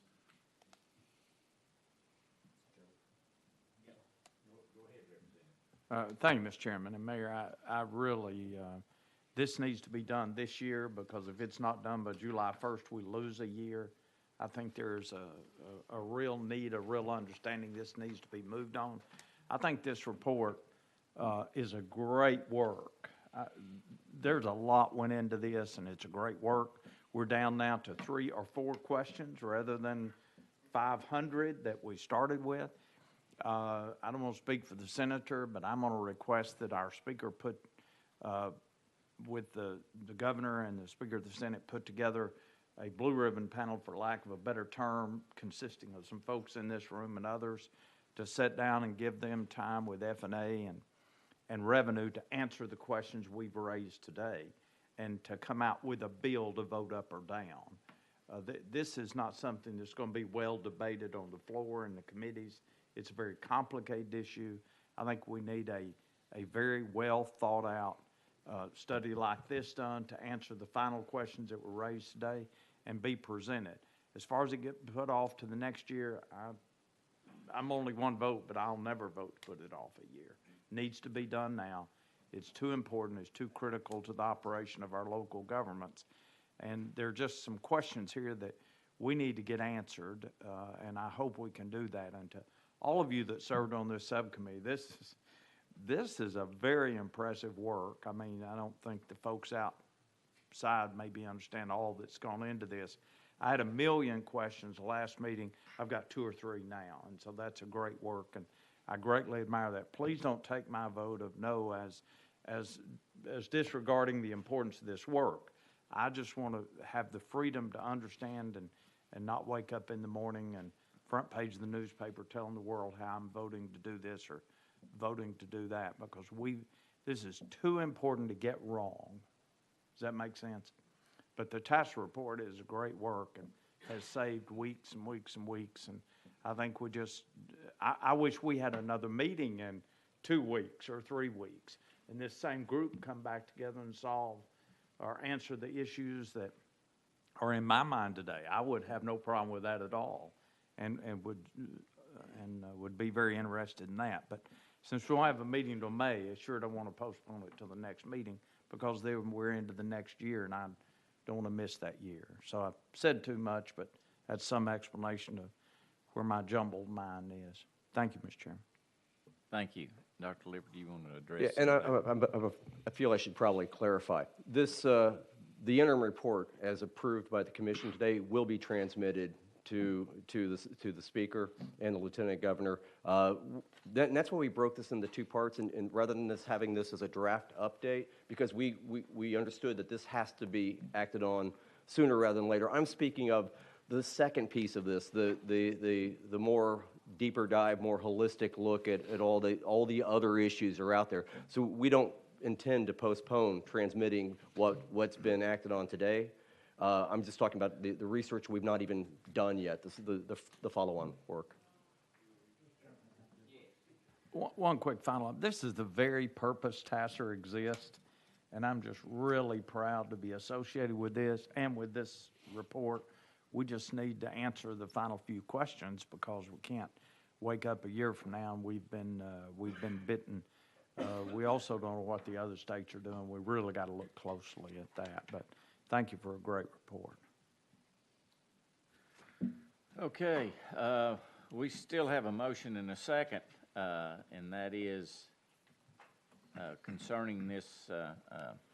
Right, so the motion would be to amend the work program so that rather than having a due date on the final report, the follow-up part of this report, a due date of our May 2019 meeting, to instead have a due date of no later than December 2019 on an additional interim report focusing on education funding to include the basic education program, to be followed on by a final report at a date to be determined. I think we had a motion. We had a motion and a second to approve that, I think, is correct. So now we're on that motion, talking about amending the work program. Do we have further discussion about this motion? Does everybody understand this is the part 2? Yes, part 2. We're going to present this interim report that we've just approved to the Speaker of the House and Lieutenant Governor as the legislature will move forward on these issues during this legislative session. But the complete report, which is going to talk about the education piece, I think more will be done by December. Other questions or comments? Okay, hearing none, all in favor of the motion, please indicate by saying aye. Aye. All opposed likewise. The motion carries. Okay, now we are down to our panel discussion on Public Chapter 952, Acts of 2018, credit to shippers, franchise, and excise tax liability. And we have a panel to make a presentation to us, and I'll invite the panel to please come forward. I'll just got a brief introduction. Okay. And once the panel gets seated, I'll recognize. Excellent, thank you. Mr. Carpenter, and he can introduce our panel.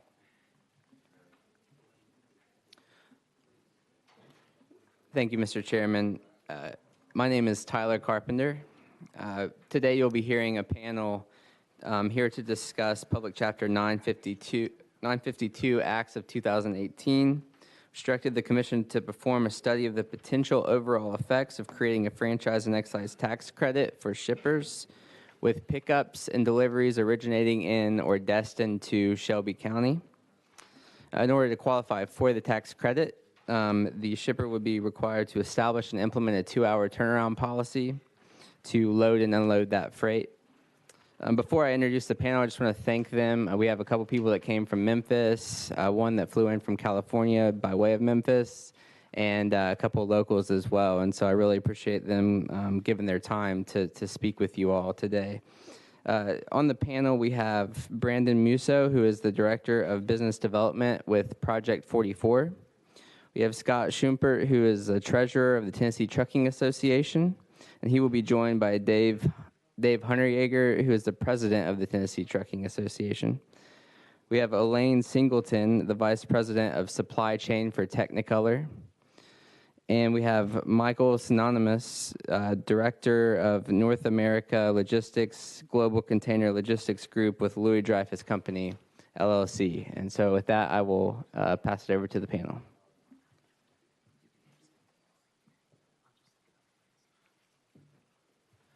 Good morning. Thank you so much for having us here today. I've done a lot of work over the past, it's hard to believe it's been 4 years coming up that this bill has taken its shape. So a lot of work with Representative Camper, Judge Norris, as well as the co-sponsor. So just want to thank the committee and the panel as well. Everybody's here on personal time. So being a member of the industry my entire career, this was drafted from a just personal experience from the ground up.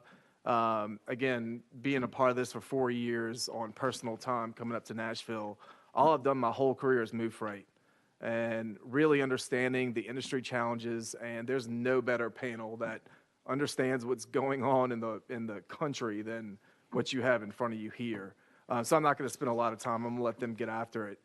But the driver shortage and the equipment capacity in Tennessee and nationally is real.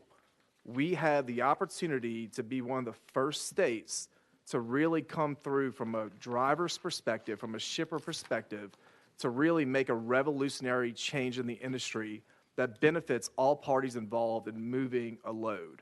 This is vital, absolutely vital to what we're doing. I don't know if anybody has looked at driver shortage numbers, but the numbers don't even give it justice. You'll hear the true impacts of supply chain and what we're seeing and the costs involved with that. It's a true problem, and again, it really comes from this state being the hub of transportation to really understanding the problem and what these local supply chains are dealing with. Michael, with representing cotton industry, with 45% of China's imports being cotton. This is real. This is really what it boils down to, what we can do as a state to incentivize the turn, right? So just as you know, there's 3PLs involved, there's transportation, there's drivers, there's a lot of different parties involved in moving an actual load, import or export. And again, until all these parties are incentivizing and turning the freight quicker, we won't solve anything. So drivers now have a choice now to go to a shipper of choice to make sure they're loading and unloading in time, right? For safety concerns, all these different government regulations that have been on the docket. So right now, a driver getting impacted at a shipper or receiver, and if that basically at the end of the day, if that truck's not moving, it's not making money, neither is that driver, right? So a driver can really decline whether to go to a shipper to pick up or unload. So it's a really pivotal piece of legislation. I'm gonna let you really spend time with people who it's impacting the most, but I just wanted to give you the personal side of why this was written. I couldn't cover one single load going to a major retail store during month end because the driver didn't want to go into a certain retailer and wait 5 or 6 hours to get loaded and unloaded.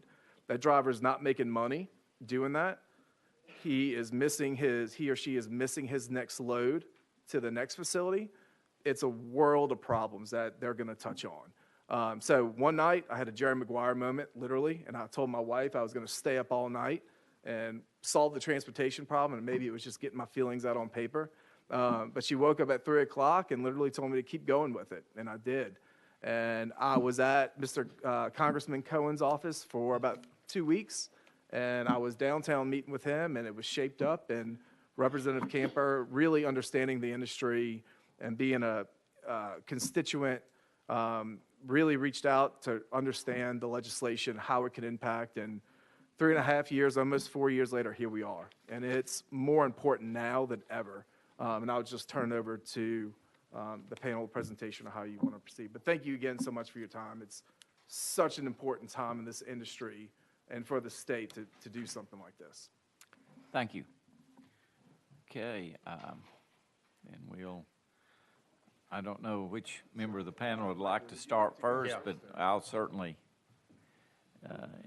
whichever one would like to start, recognize you. And Absolutely. Good morning. Good morning. Mr. Chairman and Commissioners. My name is Mike Simonanis. I lead the logistics and supply chain team for Allenberg Cotton Louis Dreyfus, based in Cordova, Tennessee. We are the largest cotton merchant in the world. We are also the largest cotton shipper in the United States. So my perspectives today are going to be not only from the individual firm level, but also from the American Cotton Shippers Association. I've worked on these comments with Buddy Allen, who's the president.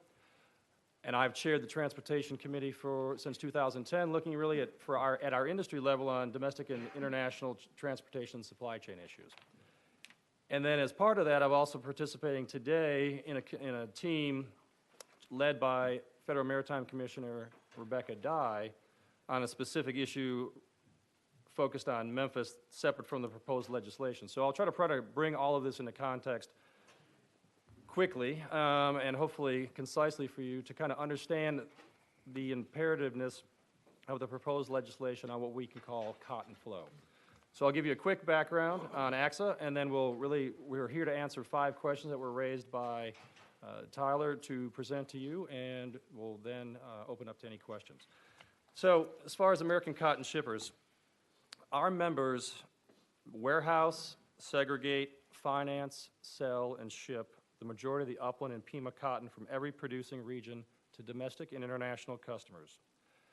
Our members forward contract purchases, sales, and we bear all commercial supply chain risks, whether they're domestic or international. So once we make a sale to a customer, whether it's a domestic mill like Parkdale or an international customer in China, whatever goes on from the point of that sale, whether it's 2 weeks from now or 6 months from now, we need to bear. And so what goes on in the supply chain, separate from trade relations and everything else, it falls to our organizations and our members to deal with. Our industry challenge remains the continued evolution of our supply chain from a predominantly domestic customer to an international customer. This season, it's projected that 70% of the U.S. crop will go export and 30% will be domestic. So my comments are going to be with respect to this proposed legislation is not just a domestic truck, it's any truck, whether that truck is going to support a domestic customer or an international customer by way of exports. Key thing to take away, and to Brandon's point, is that trucks are an essential part of daily cotton flow. And so what I'm going to just show you now is really a summary of how things move from A to B. And this is really ultimately no different than any business that's in your municipality or in your county, right? So how things move from A to B ultimately. So we've really got 2 primary domestic flows. From the gins in West Tennessee, it'll move by truck to an originating warehouse. That could be in Milan, it could be in Somerville, it could be in Aurora. There's 25 cotton warehouses in the state of Tennessee. The majority are in Memphis, controlled by merchants. But most simple flow is the number one, right? We are futures traders. We have to deliver product to meet a commit to a customer contract. And so basically it gets moving from someplace in the interior of Tennessee to a warehouse in Memphis. Second one, a little more complicated, but in some senses similar, is a domestic mill. We're moving again from a gin, somewhere in the producing part of the state, in a truck to the warehouse it's stored in until we as a merchant get our hands on it and then move it maybe directly to a customer mill like Parkdale and Mountain City. Or we may bring it into our warehouse in Memphis where we may have to rehandle those bales to meet the quality specifications of a customer, and it goes out in a truck again to the domestic mill. But the key thing you see, and why I've highlighted it most boldly, is the involvement of truck in the flow. There isn't barge, there isn't air, there isn't UPS or FedEx, it's trucks. And you notice in blue that at either end of these moves are warehouses, and warehouse efficiency strongly drives what goes on. If we look at the international, it really just takes it and extends it outward. So we can start again in a gin in the growing area, go from an originating warehouse maybe directly down to the port of New Orleans for a customer in El Salvador. We could bring it into Memphis, and then we could put it by truck down again to New Orleans, or the third one in that chain there, we could bring it into Memphis, go off the East Coast, the West Coast, to buyers around the world, whether that's Turkey, which is our second or third largest market year on year, or China, or any place else in Asia. Again, you see the importance of the truck in the chain and how essential it is to what we need to do from what we call the first mile, but also the warehouses that are involved in it. And then the one on the bottom is just a much more broadly extended chain, which just means we're handling it more times, where the truck and the impact of the truck and the productivity at the warehouse affects our ability to get to market. So we were asked, how has the driver shortage affected the industry? There's three areas that have really kind of drawn negative impacts to the industry. The compliance, safety, and accountability, or what they call CSA scores. We as an organization will not work with a firm that does not have a satisfactory score. So it may be a safety issue with, as a percentage of their total fleet being operated. There's different factors that get inside of it, but reliable shippers are not going to work with counterparties that have got an unsatisfactory CSA score. So that reduces the overall pool to start with. Then the implementation of electronic log devices last December to support the hours of service rules further shrunk the capacity of the overall trucking industry to support the business. And then lastly, there's been decades worth of studies on the demographic decline of the available drivers in the country, right? So a driver is an important part of the supply chain. You may have heard about autonomous vehicles and they're coming. It does not necessarily solve the first mile, right? Which is picking you up from that originating warehouse in Somerville and going to a mill again in Mountain City or someplace in the Carolinas. It does not solve picking you up at our warehouse in Memphis and going to the NS ramp in Memphis. So those are important things to think about. Within side of that, we have broader impacts to cotton flow that are both systemic. They happen season on season. Each crop marketing year begins with the harvest and goes until the next harvest. And so there are structural things that go on that we're feeling that you're aware of, like the trade disputes with our major trading partners, but also things that have gone on, again, with regulation changes at the broad level, like the ELD implementations, growth in certain segments of the economy, natural disasters that pull people out of the trucking industry and into construction, right? So all of these things we deal with on a season-on-season basis while we're competing against origin growths that are Brazil, Argentina. They've got some of the same issues and some different issues. But ultimately, at the end of the day, if we can't move it in a truck at the start of things, they have serious complications. So every day, our members in the cotton industry in the United States are focused on what we call our first mile considerations. How do we get it from that gin warehouse or our warehouse to wherever it needs to go, whether it's a domestic customer or an international customer? And if we don't do that, the consequences can be quite severe. If we talk about a domestic mill, many of them do not carry inventory. So they run just like the auto manufacturers here in Tennessee. They're running just in time. If that truckload doesn't show up for that day, they either have to alter production or they have to shut down the production for the day. So it's consequential if that truck doesn't make it. Similarly, on this slide, if we don't make it from the origin warehouse to the rail ramp, we may not make the cutoff for the vessel. If we miss the vessel, the customer may not get their full inventory. Similar impact to the domestic mill that doesn't get that load. It also affects our ability to manage risk, right? We have letters of credit, we have high price, low price environments we operate in, and so for the individual members, price risk is a big part of what we have to deal with every day into the future. More importantly, over the last couple of years, it's also been a U.S. competitiveness and reputation issue. Historically, the U.S. cotton industry has been a reliable supplier to overseas markets. We are a high-priced merchant, and so sometimes we're the supplier of last resort. That being said, when they buy something from us, they know they can get it.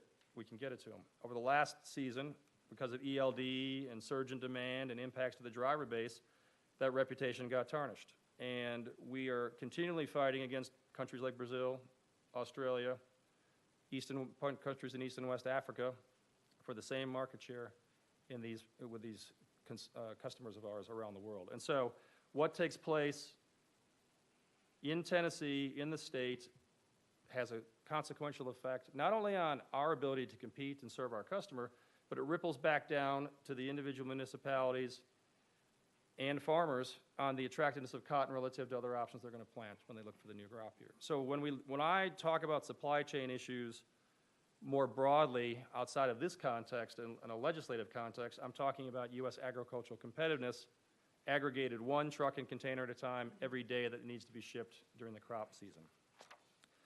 So the second question was how do unloading and loading delays affect what we do? The key thing today is with hours of service, the drivers have got only so many hours they can operate in that truck. So if oftentimes is the case with what we're doing in the domestic industry, we're waiting on that truck to deliver someplace, and then they'll come to our warehouse, load, and then go onward to meet the domestic customer mill. Many times over the course of the last season and this season, we've had situations where the truck is held up at the unloading warehouse for some unknown reason, and that puts them at risk on their hours, where they basically just cannot operate, which means that load can be delayed or will not be picked up, or it may not be able to be delivered to the customer the next day. So again, when we're talking same day pickup and delivery or pickup for today for delivery to tomorrow, any delay before it comes to us impacts our ability to serve the customer domestically. And that again has an impact where the mill may not be able to run their production schedule for that day or the next day. If we look at it in the international side and why I've left this slide 3 up, there's more parts involved. It could be a delay at the container yard. It could be a delay looking for a chassis. It could be a delay at the rail ramp, all before it comes to the warehouse for us to get loaded and go back. And this is what I want to talk about specifically to kind of bring your attention to, and what we're working on under Commissioner Dye's team is really looking at how do we improve the efficiency within the Mid-South. Memphis is blessed that we've got 5 Class 1 railroads. The blessing is also a curse of complexity. We have 5 Class 1 railroads. We have many different other locations you see on the map that are where we have to pick up on the international side to either get a chassis, which is the wheels the container goes on, or the container itself. And they're not always supplied where you want them, when you want them. We can have equipment supplied on the West Memphis side that's come back to Tennessee. We can have one end of town to the other end of town. So within this, what happens at the warehouse is one key consideration in a broader consideration on the international side of things that we face on a day-to-day basis. So the third question was how does this proposed credit assist the part of the problem that we're talking about? Ultimately, the efficiency or inefficiency of a system is really being driven by what decisions individual firms are making, right? Whether it's the railroad, ourselves as an individual shipper, a warehouse operator, a trucking company. We're making firm-based decisions that may optimize what we're doing, but may not contribute to the broader success of the system within which we operate. This proposed legislation at least looks to say, okay, for us to add, as a warehouse operator, stepping into their shoes, for us to operate a warehouse more efficiently, it may require more labor in the same time period. It may require we have to lease more forklifts. We may have to put in additional dock doors, a satellite yard, a scheduling management system. All of those are investments individual firms have to make. They may make them if it benefits their operation, but again, we're looking at the broader system of efficiency and how we get to market. And so something like this creates an opportunity to drive some of this efficiency and get driver turns. The big conversation in the last 18 months from a shipper's perspective is how do we become a shipper of choice? Shipper of choice is 1, you treat the driver with respect. 2, that also translates into you handle them and get them in and out as quickly as possible. As an example, last year, one of our warehouses, which was a primary warehouse that both receives and loads cotton every day, we had drivers waiting 3 and 4 hours. We faced a point this time last year where we had not trucking companies that wouldn't want to go, that individual truckers that absolutely refused to go. And so our management team took it seriously to look at both the check-in time and the yard management flow to figure out how do we get that down, because we can't get done what needs to get done if a trucker doesn't want to show up. So they are, with the shortage, the truckers and what is important to them are driving whether we're viewed as a shipper of choice and our ability to basically meet our customer commitments on a day-to-day basis. Fourth question was, if you adopt the 2 hours, how to be able to measure it. For our industry in cotton, we are checking drivers in and out every day. So once a driver comes in, they check into the office, they get in line, we know when they've come in and we know when they've gone out, and our warehousing team looks at that. Whether the standard is 2 hours, 1 hour, 90 minutes, to be determined as you continue to review this, the key is to reduce the amount of wait time the driver has. If the driver has only 10.5 hours to be active in the vehicle, they need to be driving or pulling a load, not waiting in a distribution center, a plant, or a warehouse to be unloaded or loaded. It affects what we do in terms of meeting customer commitment, but it also affects the attractiveness of what they do and the revenue they can earn and their livelihood. And in our organization, they're an extension of what we do. So what impacts them impacts us, and that's why I'm here today. It's not purely it's to look at both the efficiency of the system, but also to make the case that the lot of the trucker, the individual driver, is important and often overlooked in what we do domestically when we talk about domestic economic performance or international competitive performance. So what other potential solutions have been thought about? We in our industry, we are looking at ongoing different types of collaboration beyond what's being considered here, right? How do we work more effectively with truckers? How do we work more effectively with ocean carriers, with the railroads? We are looking at, in line specifically with the issues in the Mid-South and Memphis, how do we create greater efficiency for the chassis pools that are in town, moving from 3 to 1 and reducing a lot of drivers driving around unnecessarily in the course of the city. And then within Cotton ourselves, we're really looking at technology improvements to engage between warehouses and shippers and the truckers that work for us to try to figure out better visibility about problems, better surety of pickup, better reliability to the customer, but also, again, focusing on trying to reduce wait times with the people that we work with in facilities that we don't control. I'll close with this. This broader issue that this legislation seeks to partially address is essential. If we look to the competitiveness of U.S. cotton as we go forward in time, we've got a clear and present challenge. In the 2017-18 crop marketing year, which was the last crop marketing year, our share of Chinese imports of cotton was 45%. Through I would say the end of Q3 and the beginning of Q4 of last year, start of our new crop marketing year, it's down to 13%. Part of it is the retaliatory tariffs. Once that stabilizes, we're going to have a long road back to gaining that market share back from Brazil and Australia and some other places.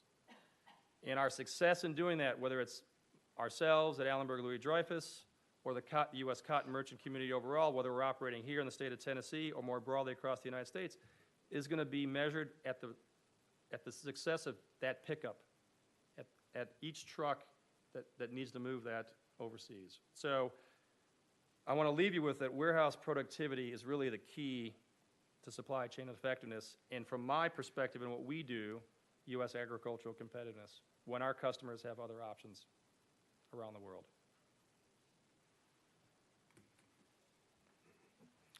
Okay, thank you. Does anyone have any questions at this point? Yes, Mike. Briefly, you mentioned 5 questions, and you have us at a disadvantage. We don't have, you answered 5 questions that we don't have a copy of. Sure. So if we could get that would be easier to follow you. Absolutely, and I think for what I've prepared and kind of communicated to you, I'll submit to you in writing when I'm done, so that you guys have it. Thank you. Absolutely. Thank you. Okay, we'll move to the next presenter. Get me the exit out. I'll let you take over.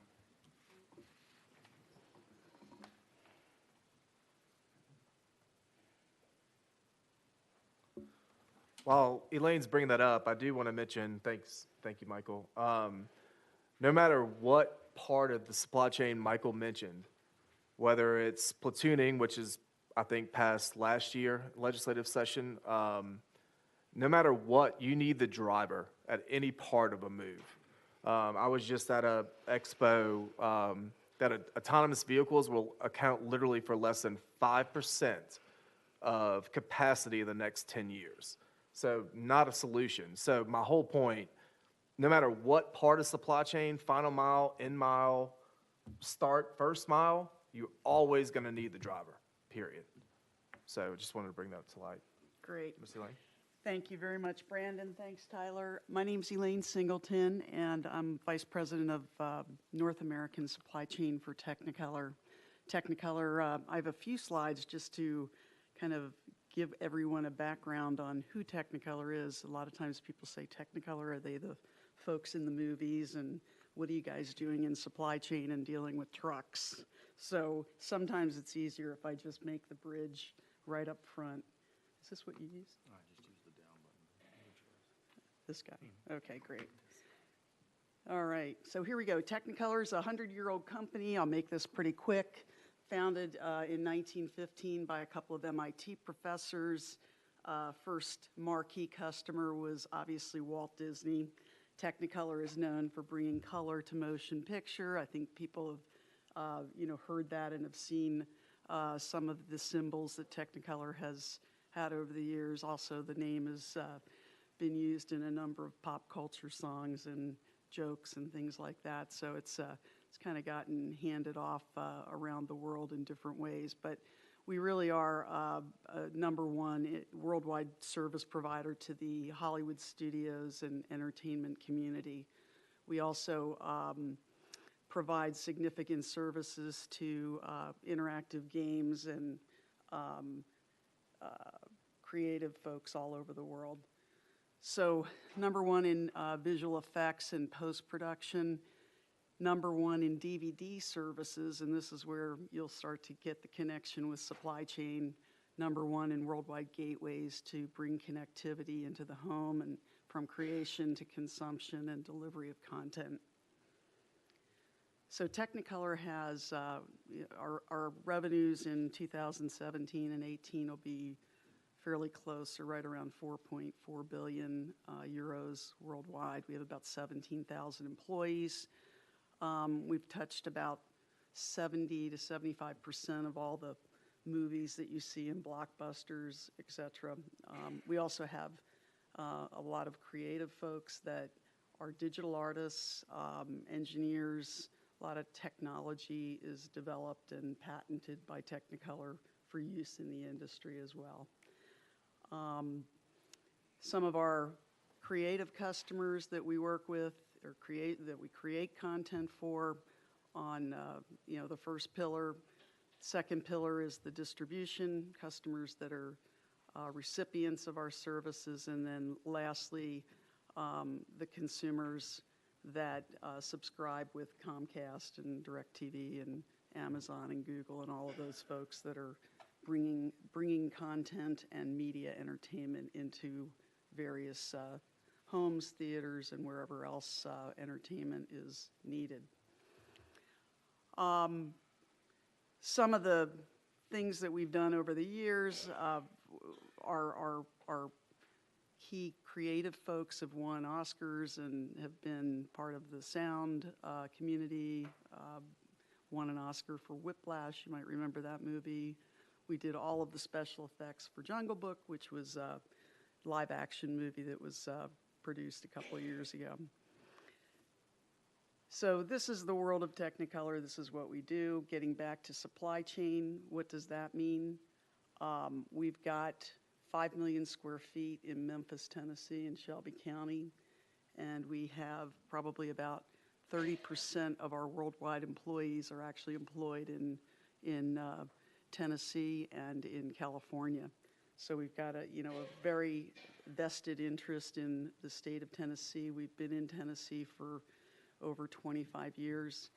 And some of the trends, you might say, well, what's going on with DVD services and packaged media? Well, we manufacture about 1 billion discs a year, and we move them all over North America, all over the world. We have about a 75% market share in DVD and Blu-ray sales and consumption for our customers. And we're the behind-the-scenes third party for Disney, Universal, Warner Brothers, Fox, and Sony. So you're not going to see our name on a movie, but we're representing all of these customers. So it's critical that we get their product into our distribution centers from our manufacturing plants. We get it packaged properly, we get it labeled properly, and we get it distributed properly to every retail outlet. We're shipping to over 10,000 retail locations each week. So it's critical that we're moving this product efficiently, quickly. The shelf life of a movie is about, 2 weeks. So if you miss a new release street date or a window at Walmart, Target, Best Buy, or Costco, guess what? You're not going to sell it for $14.99. You're going to sell it in the dump bin at Walmart for $4.99. So that's the way that this content media goes. People are still buying DVDs and Blu-ray. Someone might say, well, everybody's streaming and everybody's buying movies electronically. Well, they're not all doing that. There's an awful lot of people that every time they go into Walmart and Target, they're picking up 2 or 3 movies. Every time, a new release comes out, the compression time between the theater event and the actual sale at retail gets smaller and smaller and smaller. So an example recently of something that kind of reminded me of the old saying, the more things change, the more they stay the same, is Netflix recently came to us about 1.5 years ago and asked us to manufacture packaged media for them of all of their original content in gift packs and so forth so that they could be sold at retail. So you would think, well, why is Netflix doing that? It's a streaming capability, et cetera. But you know what? There's a lot of people out there that are collectors of entertainment. They love the artwork. They love the, having their theater rooms or whatever. I don't have one, but many people do, and they like to collect all these movies and have these things in their living room. So this slide just kind of represents, especially on the right, the penetration of physical media versus digital. And while digital is growing, it's really growing quickly, it's not growing as quickly as you might think out there. And the demand for physical content remains strong. This is a 5-year snapshot, and you can see that it's in a secular decline. We've probably got a long tail out there of 10, 15 years, but it's not going to go the way of music, which disappeared overnight, if you recall. All the stores went away. Couldn't buy a DVD or a CD anywhere. Again, just another snapshot over the last 10 years of the volume of manufacturing of Blu-ray and DVD discs, just to give you the magnitude. A couple of slides on where our business lanes are. I'm going to move to this one here, but you can see that our core business, the city Memphis shows up quite a few times in the top 25 lanes where we're moving product. And that's because we're bringing raw materials into Memphis using capacity and equipment that's, I think my friend Scott, right? Mike. That's okay. I just met you today, sorry about that. My friend Mike kind of explained a lot of the capacity constraints. I don't want to repeat all the things that he said, but just to shed some light on the fact that this is one of the most critical issues that we've got within our supply chain is the availability of capacity, the availability of drivers when we need it. We have very short windows of pickup and delivery. Trucks have to be at our dock when we're scheduling the product to be shipped. Otherwise, we'll miss the delivery on the other end, whether it be the Target DC, Walmart DC, or mom and pop retailers that are in every town in the U.S. and Canada and in Mexico. So there's tremendous activity during Black Friday peak season this year. We filled and shipped over 2,000 trucks in 1 week out of Holmes Road in Shelby County, about 5 buildings there, 5 million square feet. So again, another kind of snapshot to give you an idea of the type of number of shipments and origin, destination, and you see Memphis, on here quite a bit as our major hub of activity. Our locations, like I said, we've got 5 locations in Memphis and then a couple in Nashville, also, Mexico, Canada, etc. And then lastly, these are the locations of our facilities, and I just thought this was a fun slide. It kind of mimics the one that Mike had up here, but these are our locations. This area, if you've ever been to this area, it's almost impossible to get from one of these facilities to the freeway, which is really less than a mile. You might want to plan about 45 minutes to get from one place to another, even if you're only traveling a couple of miles in this particular area. And it's just incredibly congested. You'll see trucks lined up on, Lamar, Holmes, any of these roads. You'll see 100 trucks in a row lined up waiting to make a delivery or waiting in line to do a pickup. And it's incredibly costly when not just the issues that Mike raised, but you've got, it's a safety issue. You've got security. The products that we're moving are very high value products. You've got a full truckload of Microsoft's next game release, or you've got a full truckload of consoles, or you've got a full truckload of, Shrek, or, who was Jungle Book or whatever. These truckloads have, in some cases, upwards of $1 million worth of retail product sitting on them. So they're sitting out on the freeways and, are on these local streets trying to get loaded and unloaded, and it becomes a real nightmare. So with that, I thank you. Please ask any questions.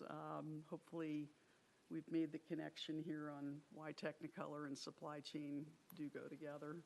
So thank you very much for your time today. Thank you. Do we have any questions from members of the commission? Okay, we'll move to the next presenter. Good morning, everyone. My name is Dave Hunter Yeager. I'm with the Tennessee Trucking Association. I'm going to try to boil this down a little bit. Transportation is really pretty easy. The basic premise is people want what they want, when they want it, at a price they're willing to pay for it. And anything that we can do, as Brandon talked at the beginning of this, anything that we can do to reduce the delay at pickup or delivery really plays into what Michael and Elaine just talked about. There is a real driver shortage. If you go up and down the highway going back to your constituencies, you look behind the wheel of a truck, the people you're looking at look like me. They're 60, 65 years old, and they're retiring. The shortage right now, according to Bob Costello, who's the chief economist for the American Trucking Association, says we're 50,000 drivers short right now. If I had, we have 600 members of the Tennessee Trucking Association. That's really who we're talking about, is what goes on in Tennessee. If I had 20 of them in the room right now, they would tell you they have anywhere between 5 and 9% of their vehicles with tractors full of freight that they can't move because they can't put a driver in the seat. Now, we could have a completely different discussion on how we try to deal with that and where we find the replacements for those folks. But what I want to try to do is give you some depth and breadth of what it means in Tennessee, because this is really, we're talking about Shelby County. There are over 10,000 motor carriers based in the state of Tennessee. They're registered to operate. Matter of fact, the last number was 10,179. Those are all basically small businesses. They're in all 95 counties, and 85% of those 10,000 motor carriers have 5 trucks or less. So the depth of this problem and how you manage the tracking is really goes down to the driver level. There are currently 178,000 commercial driver's license holders in the state of Tennessee. When you think about the 10,000 motor carriers, that averages out to only 17 per company. Well, we all know from east to west, and you go to Forward Air, you go to Averitt, you go to U.S. Express, you go to Covenant, you go to FedEx. There's a lot of big companies in our state, and those are the ones that would really have to deal with this pickup and delivery tracking of this information. So it's a monumental thing, but I just want to try to give you the depth of what that problem, what it looks like. Michael talked about the electronic logging device.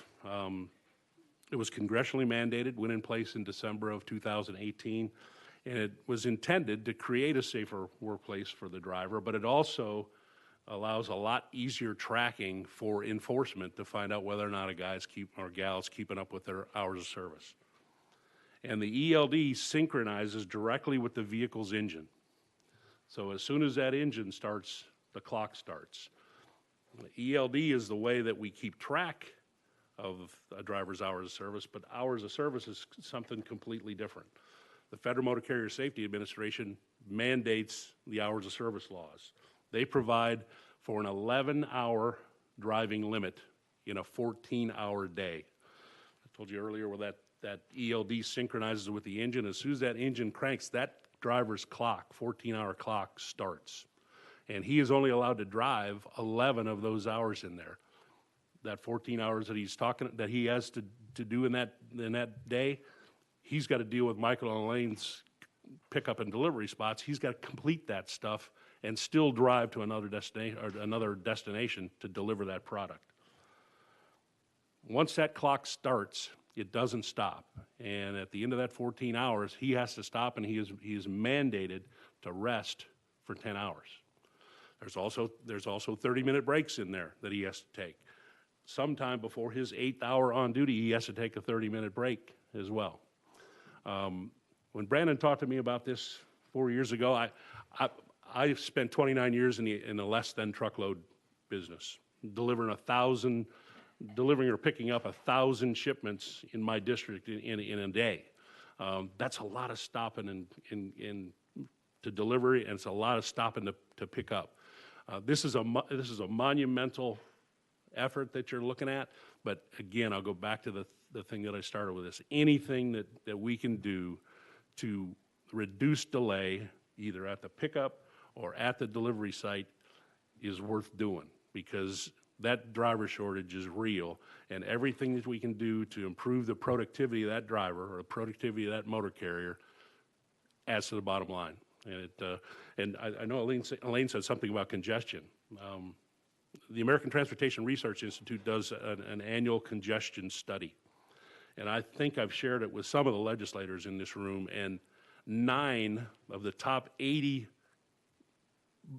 freight bottlenecks in the United States are in Tennessee. 9 of the top 80 are in Tennessee. Kevin's nodding his head because number 11 in the country is in Chattanooga. And I know he knows that. The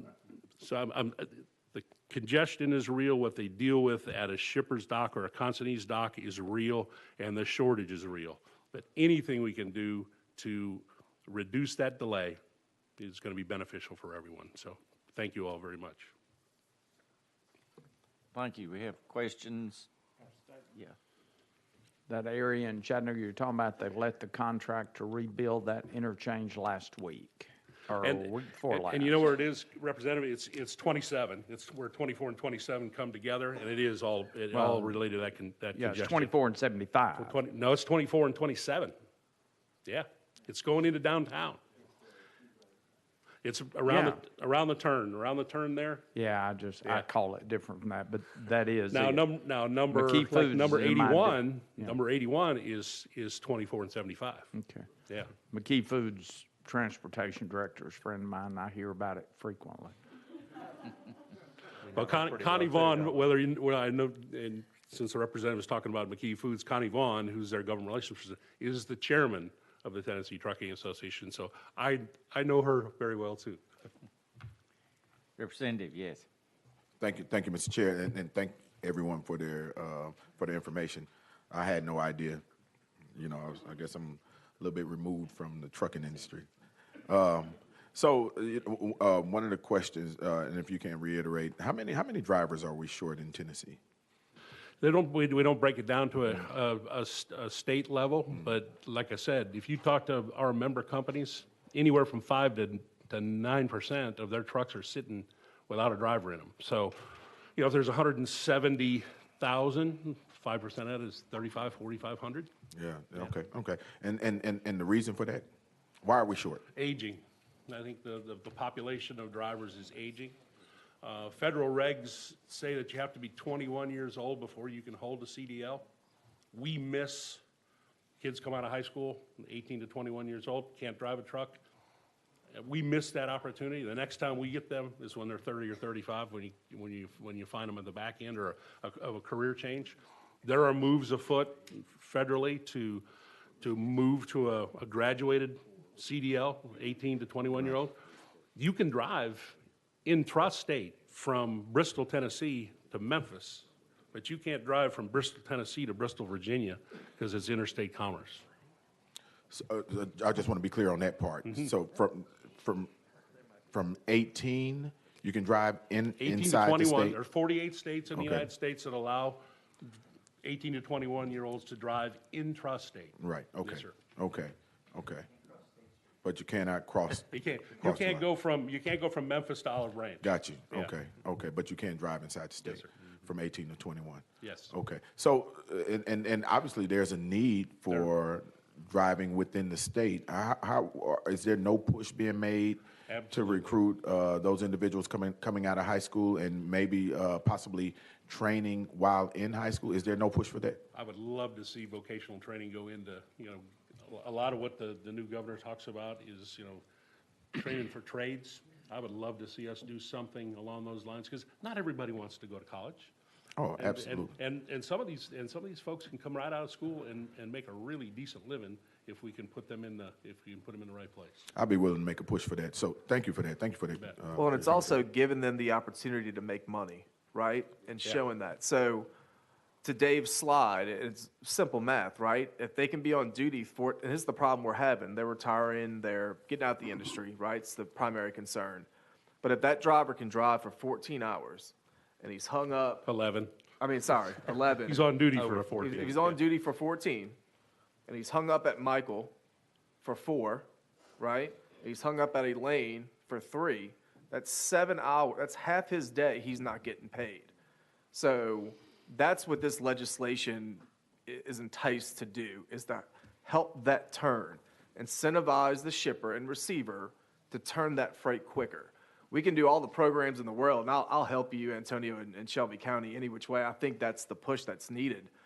But we have to give them the buffet to turn the freight to make money, right? Right now, the demand's not going away. Look at any report from the ATA. The industry is just growing, right? But we have to give them the platform and the ability to be successful and make money in the state. That's what this helps do. So if he's hung up, if that, again, it goes back to the example, if that truck's not running, it's not making money. And that's what this helps do. Now there are ways for carriers to talk to shippers and to deal with detention charge. They could cut an accessorial bill or something like that. But I think these electronic logging devices really give both the carrier and the shipper or consignee some real data that they can get down to the root cause of what the problem is. Michael was talking about his dwell times or delay times. That ELD gives you a roadmap of what happened that day. So you know the shipper or you know the consignee and you know the hour of the day that driver had the delay. And that's when, I guess from a motor carrier standpoint, that's where I go to Michael, or I go to Elaine and say, here's what we got. Here's where we need the help. It's in this particular time block or this particular time block with this particular driver or this particular warehouse. We're going to get more and more data through that electronic logging device to try to get to the bottom of that. Yeah, and I mean, to say to that already, we already know over the course of the 8-hour day that we're receiving and unloading, there are blocks of time for other things not related to the warehouse that are impacting the driver, right? Because we'll be busy in the morning, there'll be a window of time that they're not, and then they'll be back again. If we're talking like local pickups, if you're talking stuff that comes in out of town, we operate 12 warehouses in 10 cities in the 4 states in the Mid-South that feed Memphis. There's only so much distance, and it really, the factor that affects it is how long they've hung up at the loading warehouse in the first place. But again, I think shippers like ourselves, or Technicolor that are large shippers, are looking at this as a competitive issue for our individual firms and are doing things about it already, but we are still affected by the broader efficiency within the system. And so again, as I've looked at this proposed legislation, it's about looking at trying to create incentives to improve the overall efficiency of the system. I can only gain so much on stuff that we can control in our own supply chain. We're still affected by things that are outside of our warehouses, outside of our building that we can't control.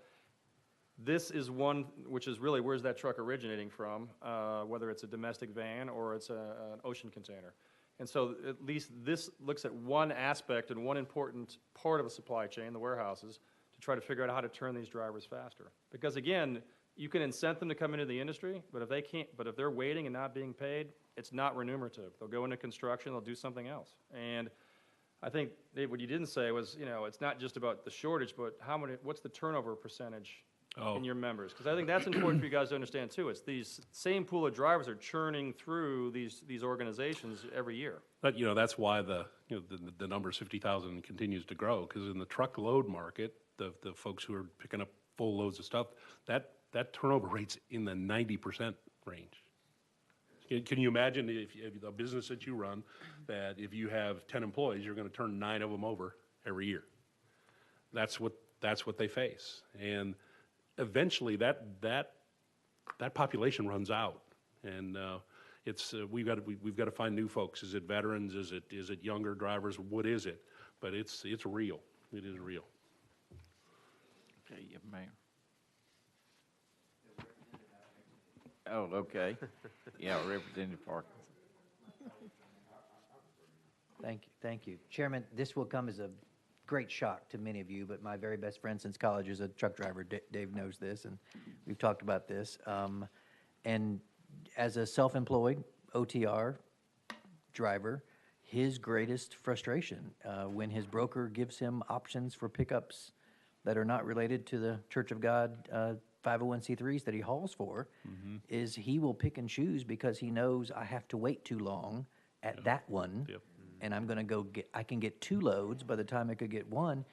It's a daily struggle in that industry, and until you're in it and feel it, it truly does make a difference whether or not he can feed his family, more importantly, whether or not he can get back home to his family.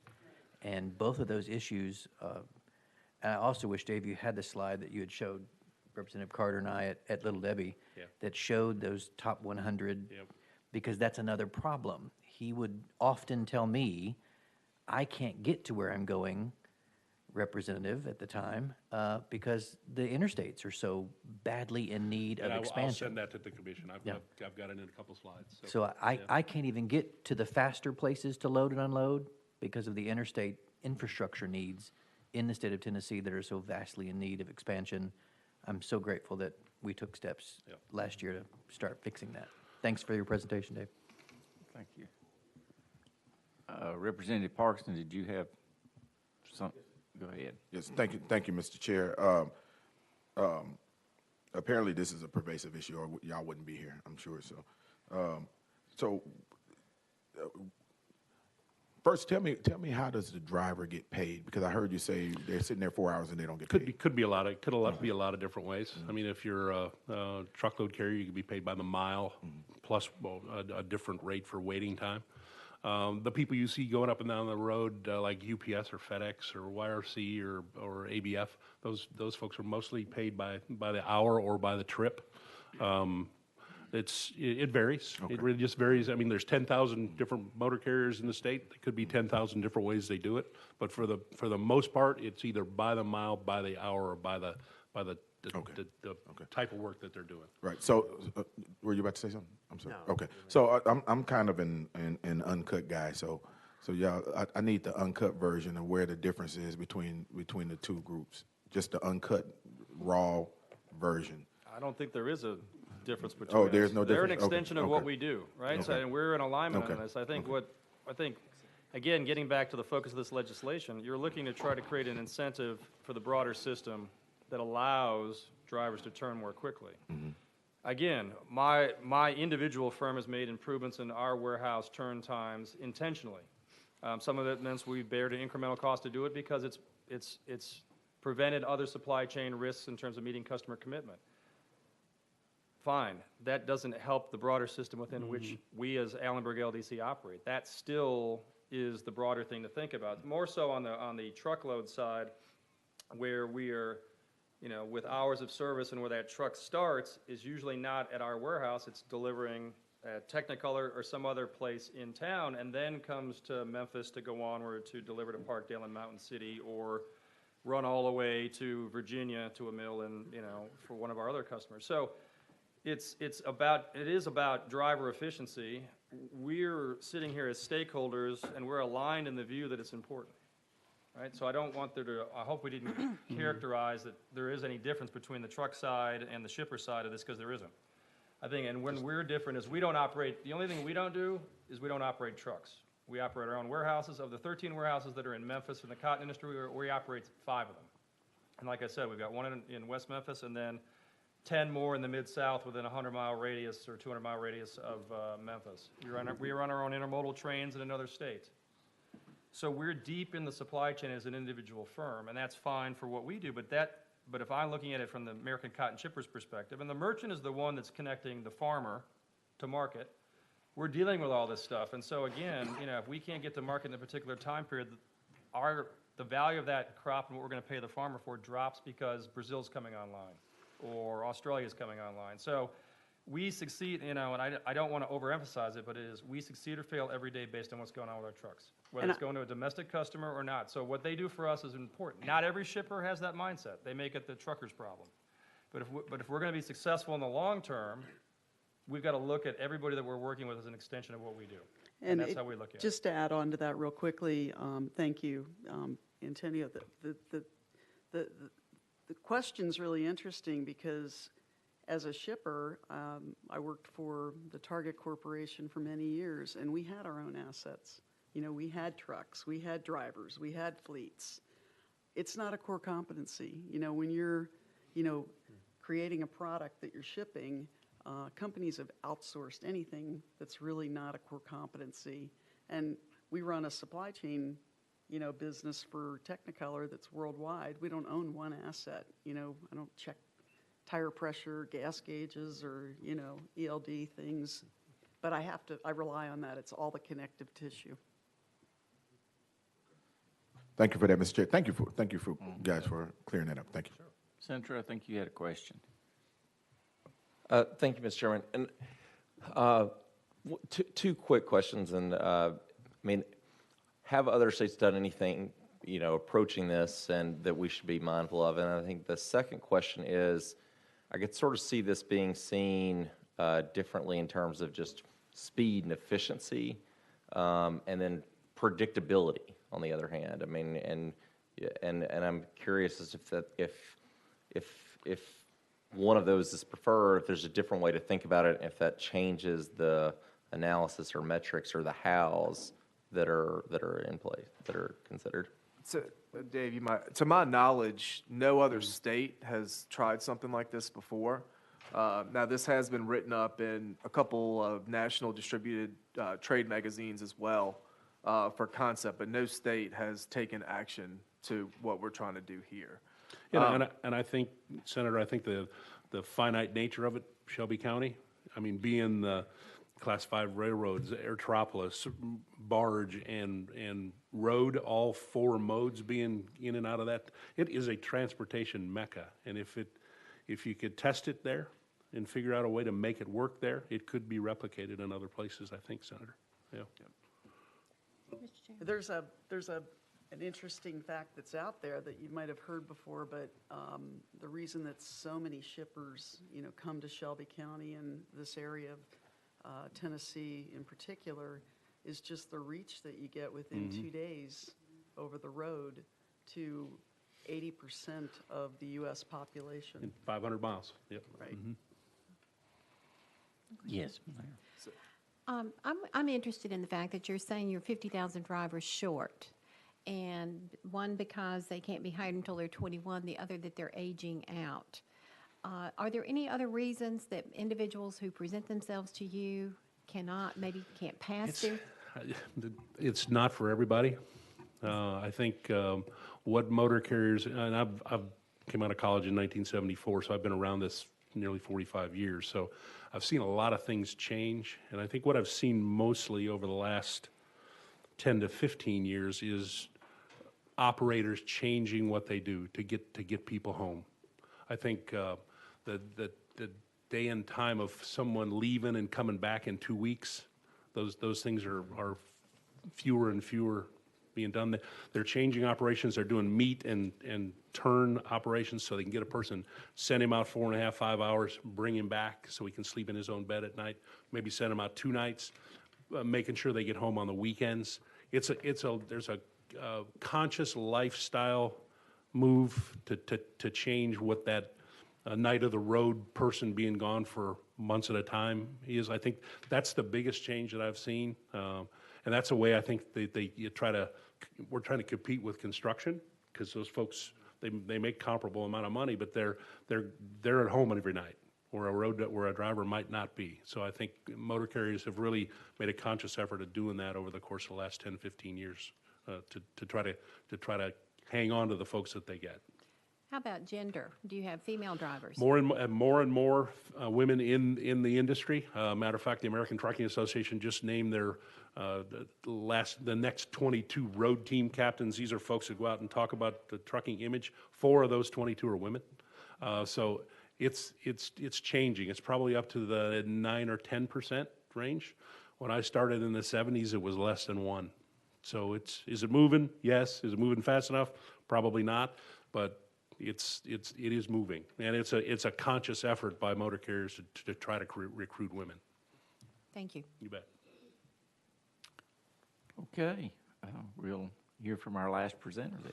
Yeah, my name's Scott Shumpert, and I am the treasurer of the Tennessee Trucking Association. Work with Dave over there. Dave does a great job for us, and I'm also the partner in charge of the Car Riggs and Ingram CPA firm here in Nashville.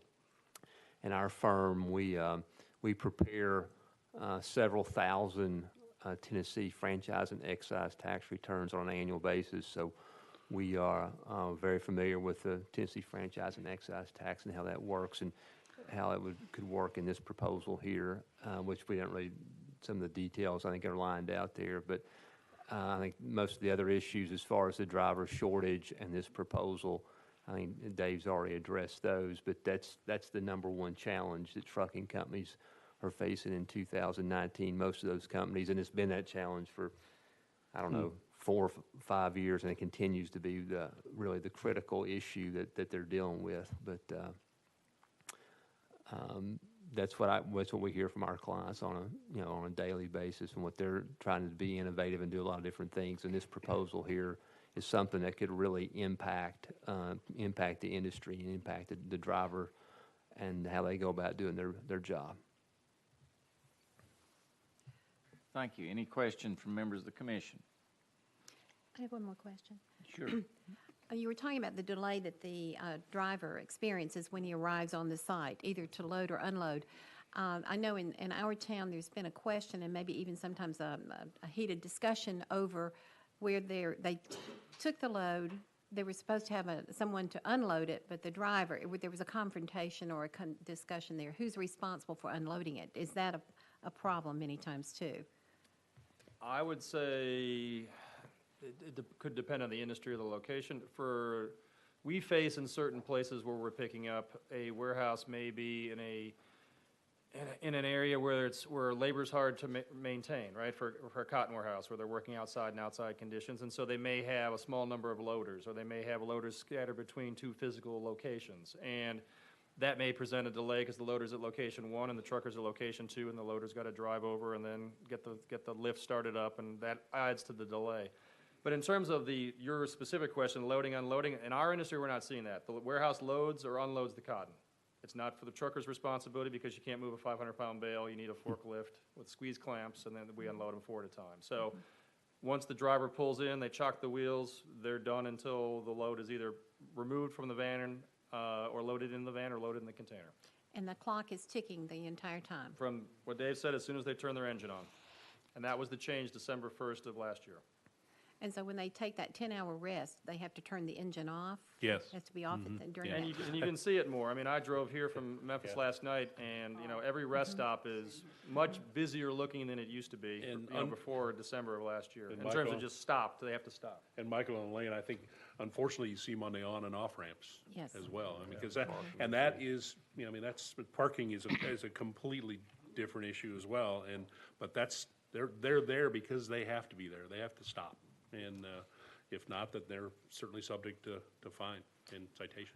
Do you do team drivers still? There are a good, I don't know how many team drivers you folks get into your locations, but a lot of our carriers do team driving, and husband and wife team drivers too. It really depends on the urgency of it. It's usually more of a longer length of haul than here, right? If we've got something in Texas that needs to go to the eastern edge of North Carolina to a mill, they might deploy that. But from here, we're honoring the hours of service, and we're building it into our service design, right? So if we think it's going to take, the cotton's originating in Memphis, so it's going to go to Fort Mill, South Carolina, we're going to factor in the right amount of days for the delivery that we're committing to the customer. We're not trying to, you know, force the issue. We comply with the regs, but have to build it into the design because stuff happens. I mean, you got roadability issues, you got weather, you got traffic congestion, you guys have mentioned, in different places. And so all of those things factor into what reduces the driver's ability to handle another load and make money.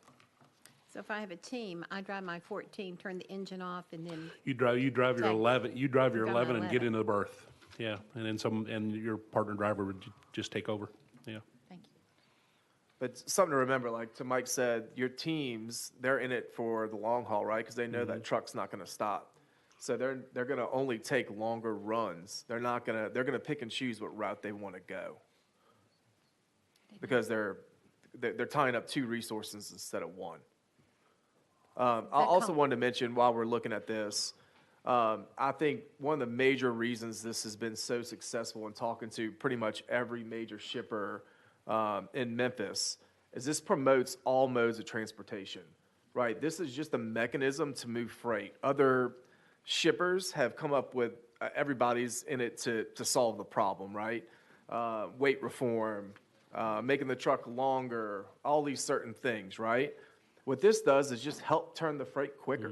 This benefits everybody. This doesn't say, hey, ship it this way and take money out the rail's pocket. This didn't say ship it LTL or ship it this way.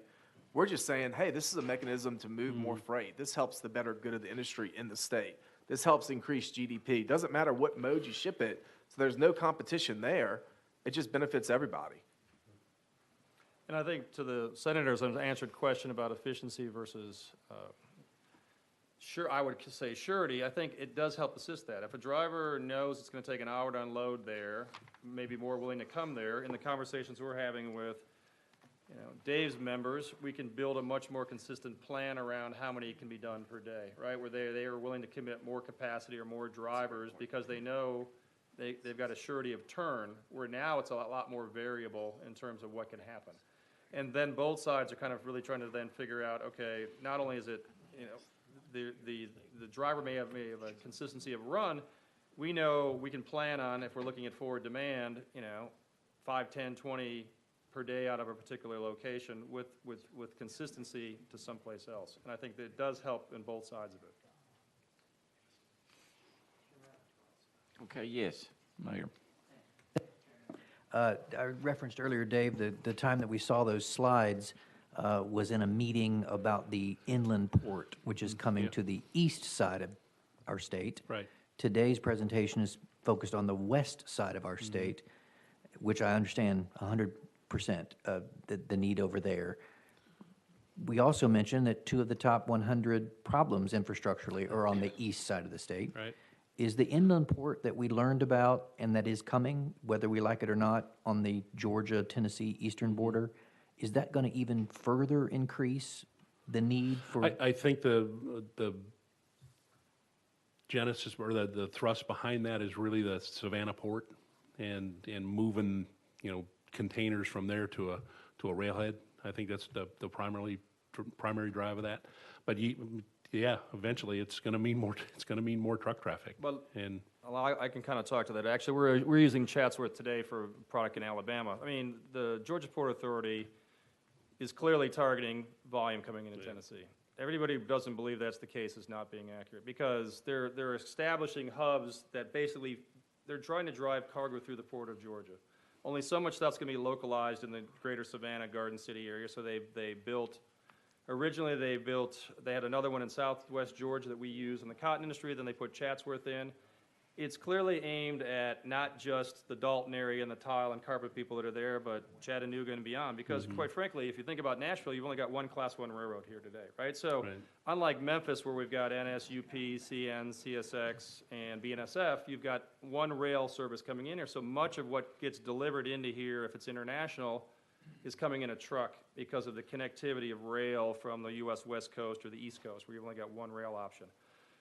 So it's going to increase the traffic flow. I mean, just as a case in point, Eastman Chemical is using Greer, South Carolina in a closed loop for some of their exports to match up with BMW imports. We're using Greer because we have a warehouse in Spartanburg.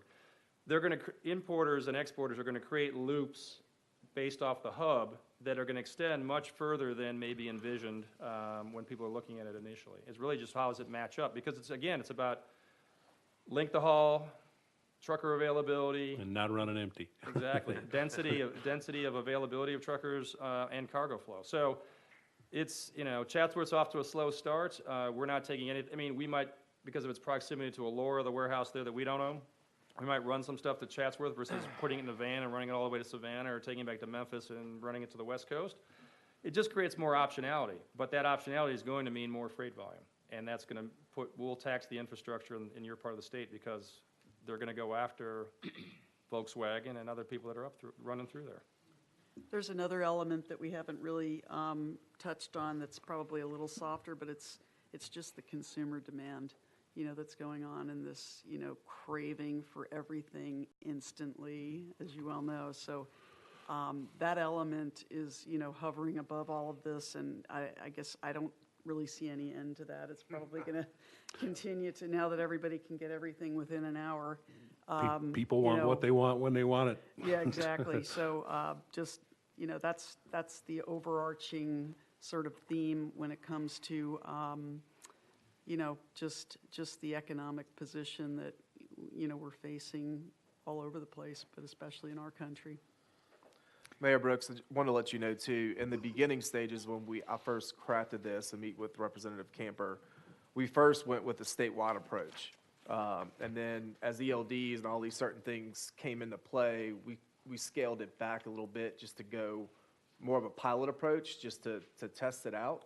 Since then, there's more of a need from a statewide, from demand, situation that you just mentioned, everything going on to be competitive in the state. It's more important, in my opinion, to go statewide, but still I think the pilots was measurable and scalable, but we have an opportunity, and to keep up as for a state from everything that's going to happen, a statewide approach is even more competitive, in my opinion. Okay, other comments, questions? If not, I appreciate the panel being here today. Very informative. Thank you very much. Been a long morning, and we appreciate y'all staying with us. But thank you a lot. Okay, the only other thing we have is our next meeting, and you see 3 possible dates in May, and they're going to poll maybe some of the other members that aren't here. But is there any time on there that doesn't work? Mr. Chairman. Yes. The 22nd and 23rd is Tennessee County Services in Gatlinburg. Okay. So, And we'll be at that too. So. yeah. I'm sorry, it's when? Yeah, that's March. From my standpoint, May 8th and 9th. That, Senator. Yeah.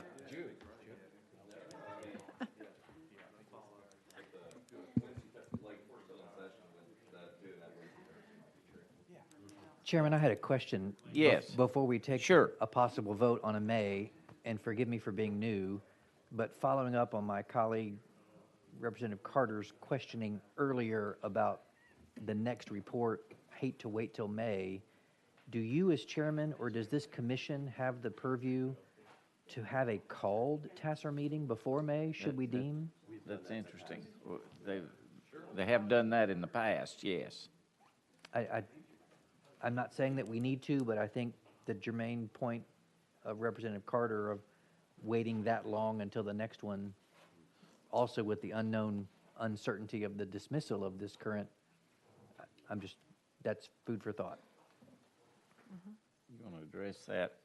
Yes, Mayor, we have done that in the past as requirements dictated, but it's the reason we normally save the meeting till at least May. No, in the past we've done it in June, was largely it's very difficult to schedule a meeting while the General Assembly is still in session because of our legislative members, and because that's the meeting where we normally ask for approval of the work program, and we really don't know what all we've been requested to study until the General Assembly is complete, or at least nearly complete. But we've had interim meetings or additional meetings. We're required by statute to meet 4 times a year. We've doled that out quarterly.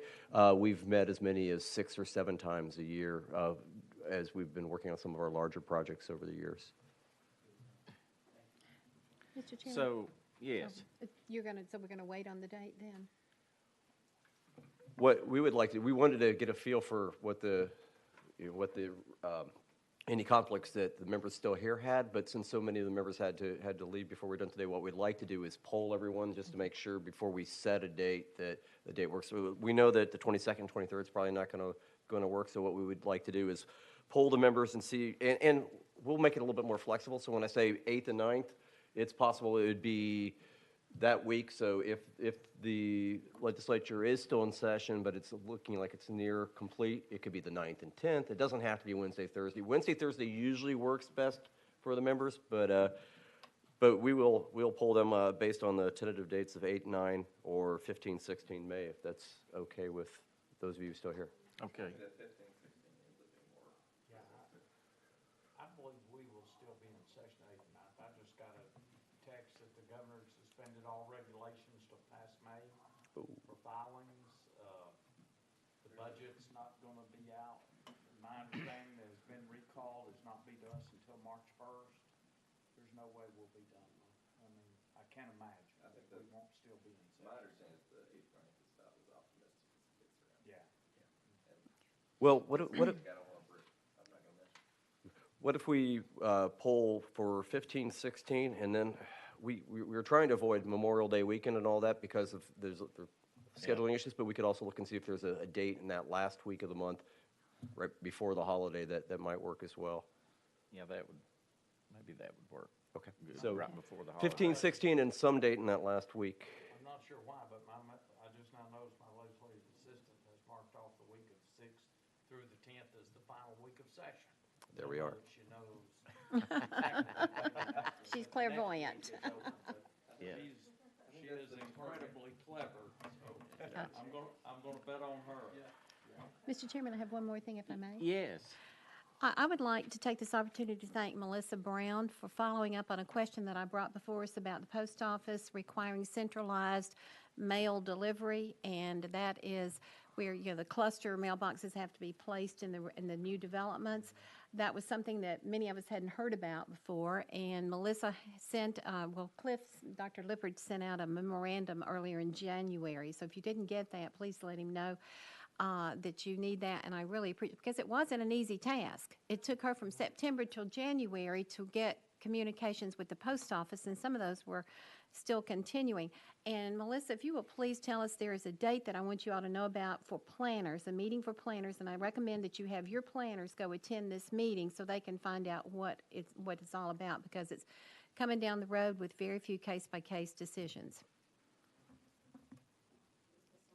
Hello. I actually don't know the date. I believe it's going to be held in East Tennessee, or at least and Bill Terry has stepped out. Bill Terry, do you know the date of the planning meeting in the spring? because the representative from the post office that I've been speaking with is going to be there talking about this issue. Is it TAPA? Yes. TAPA. March. March. March 21st and 22nd. Where is it, Bill? Pigeon Forge. Okay. Couldn't be in a better place.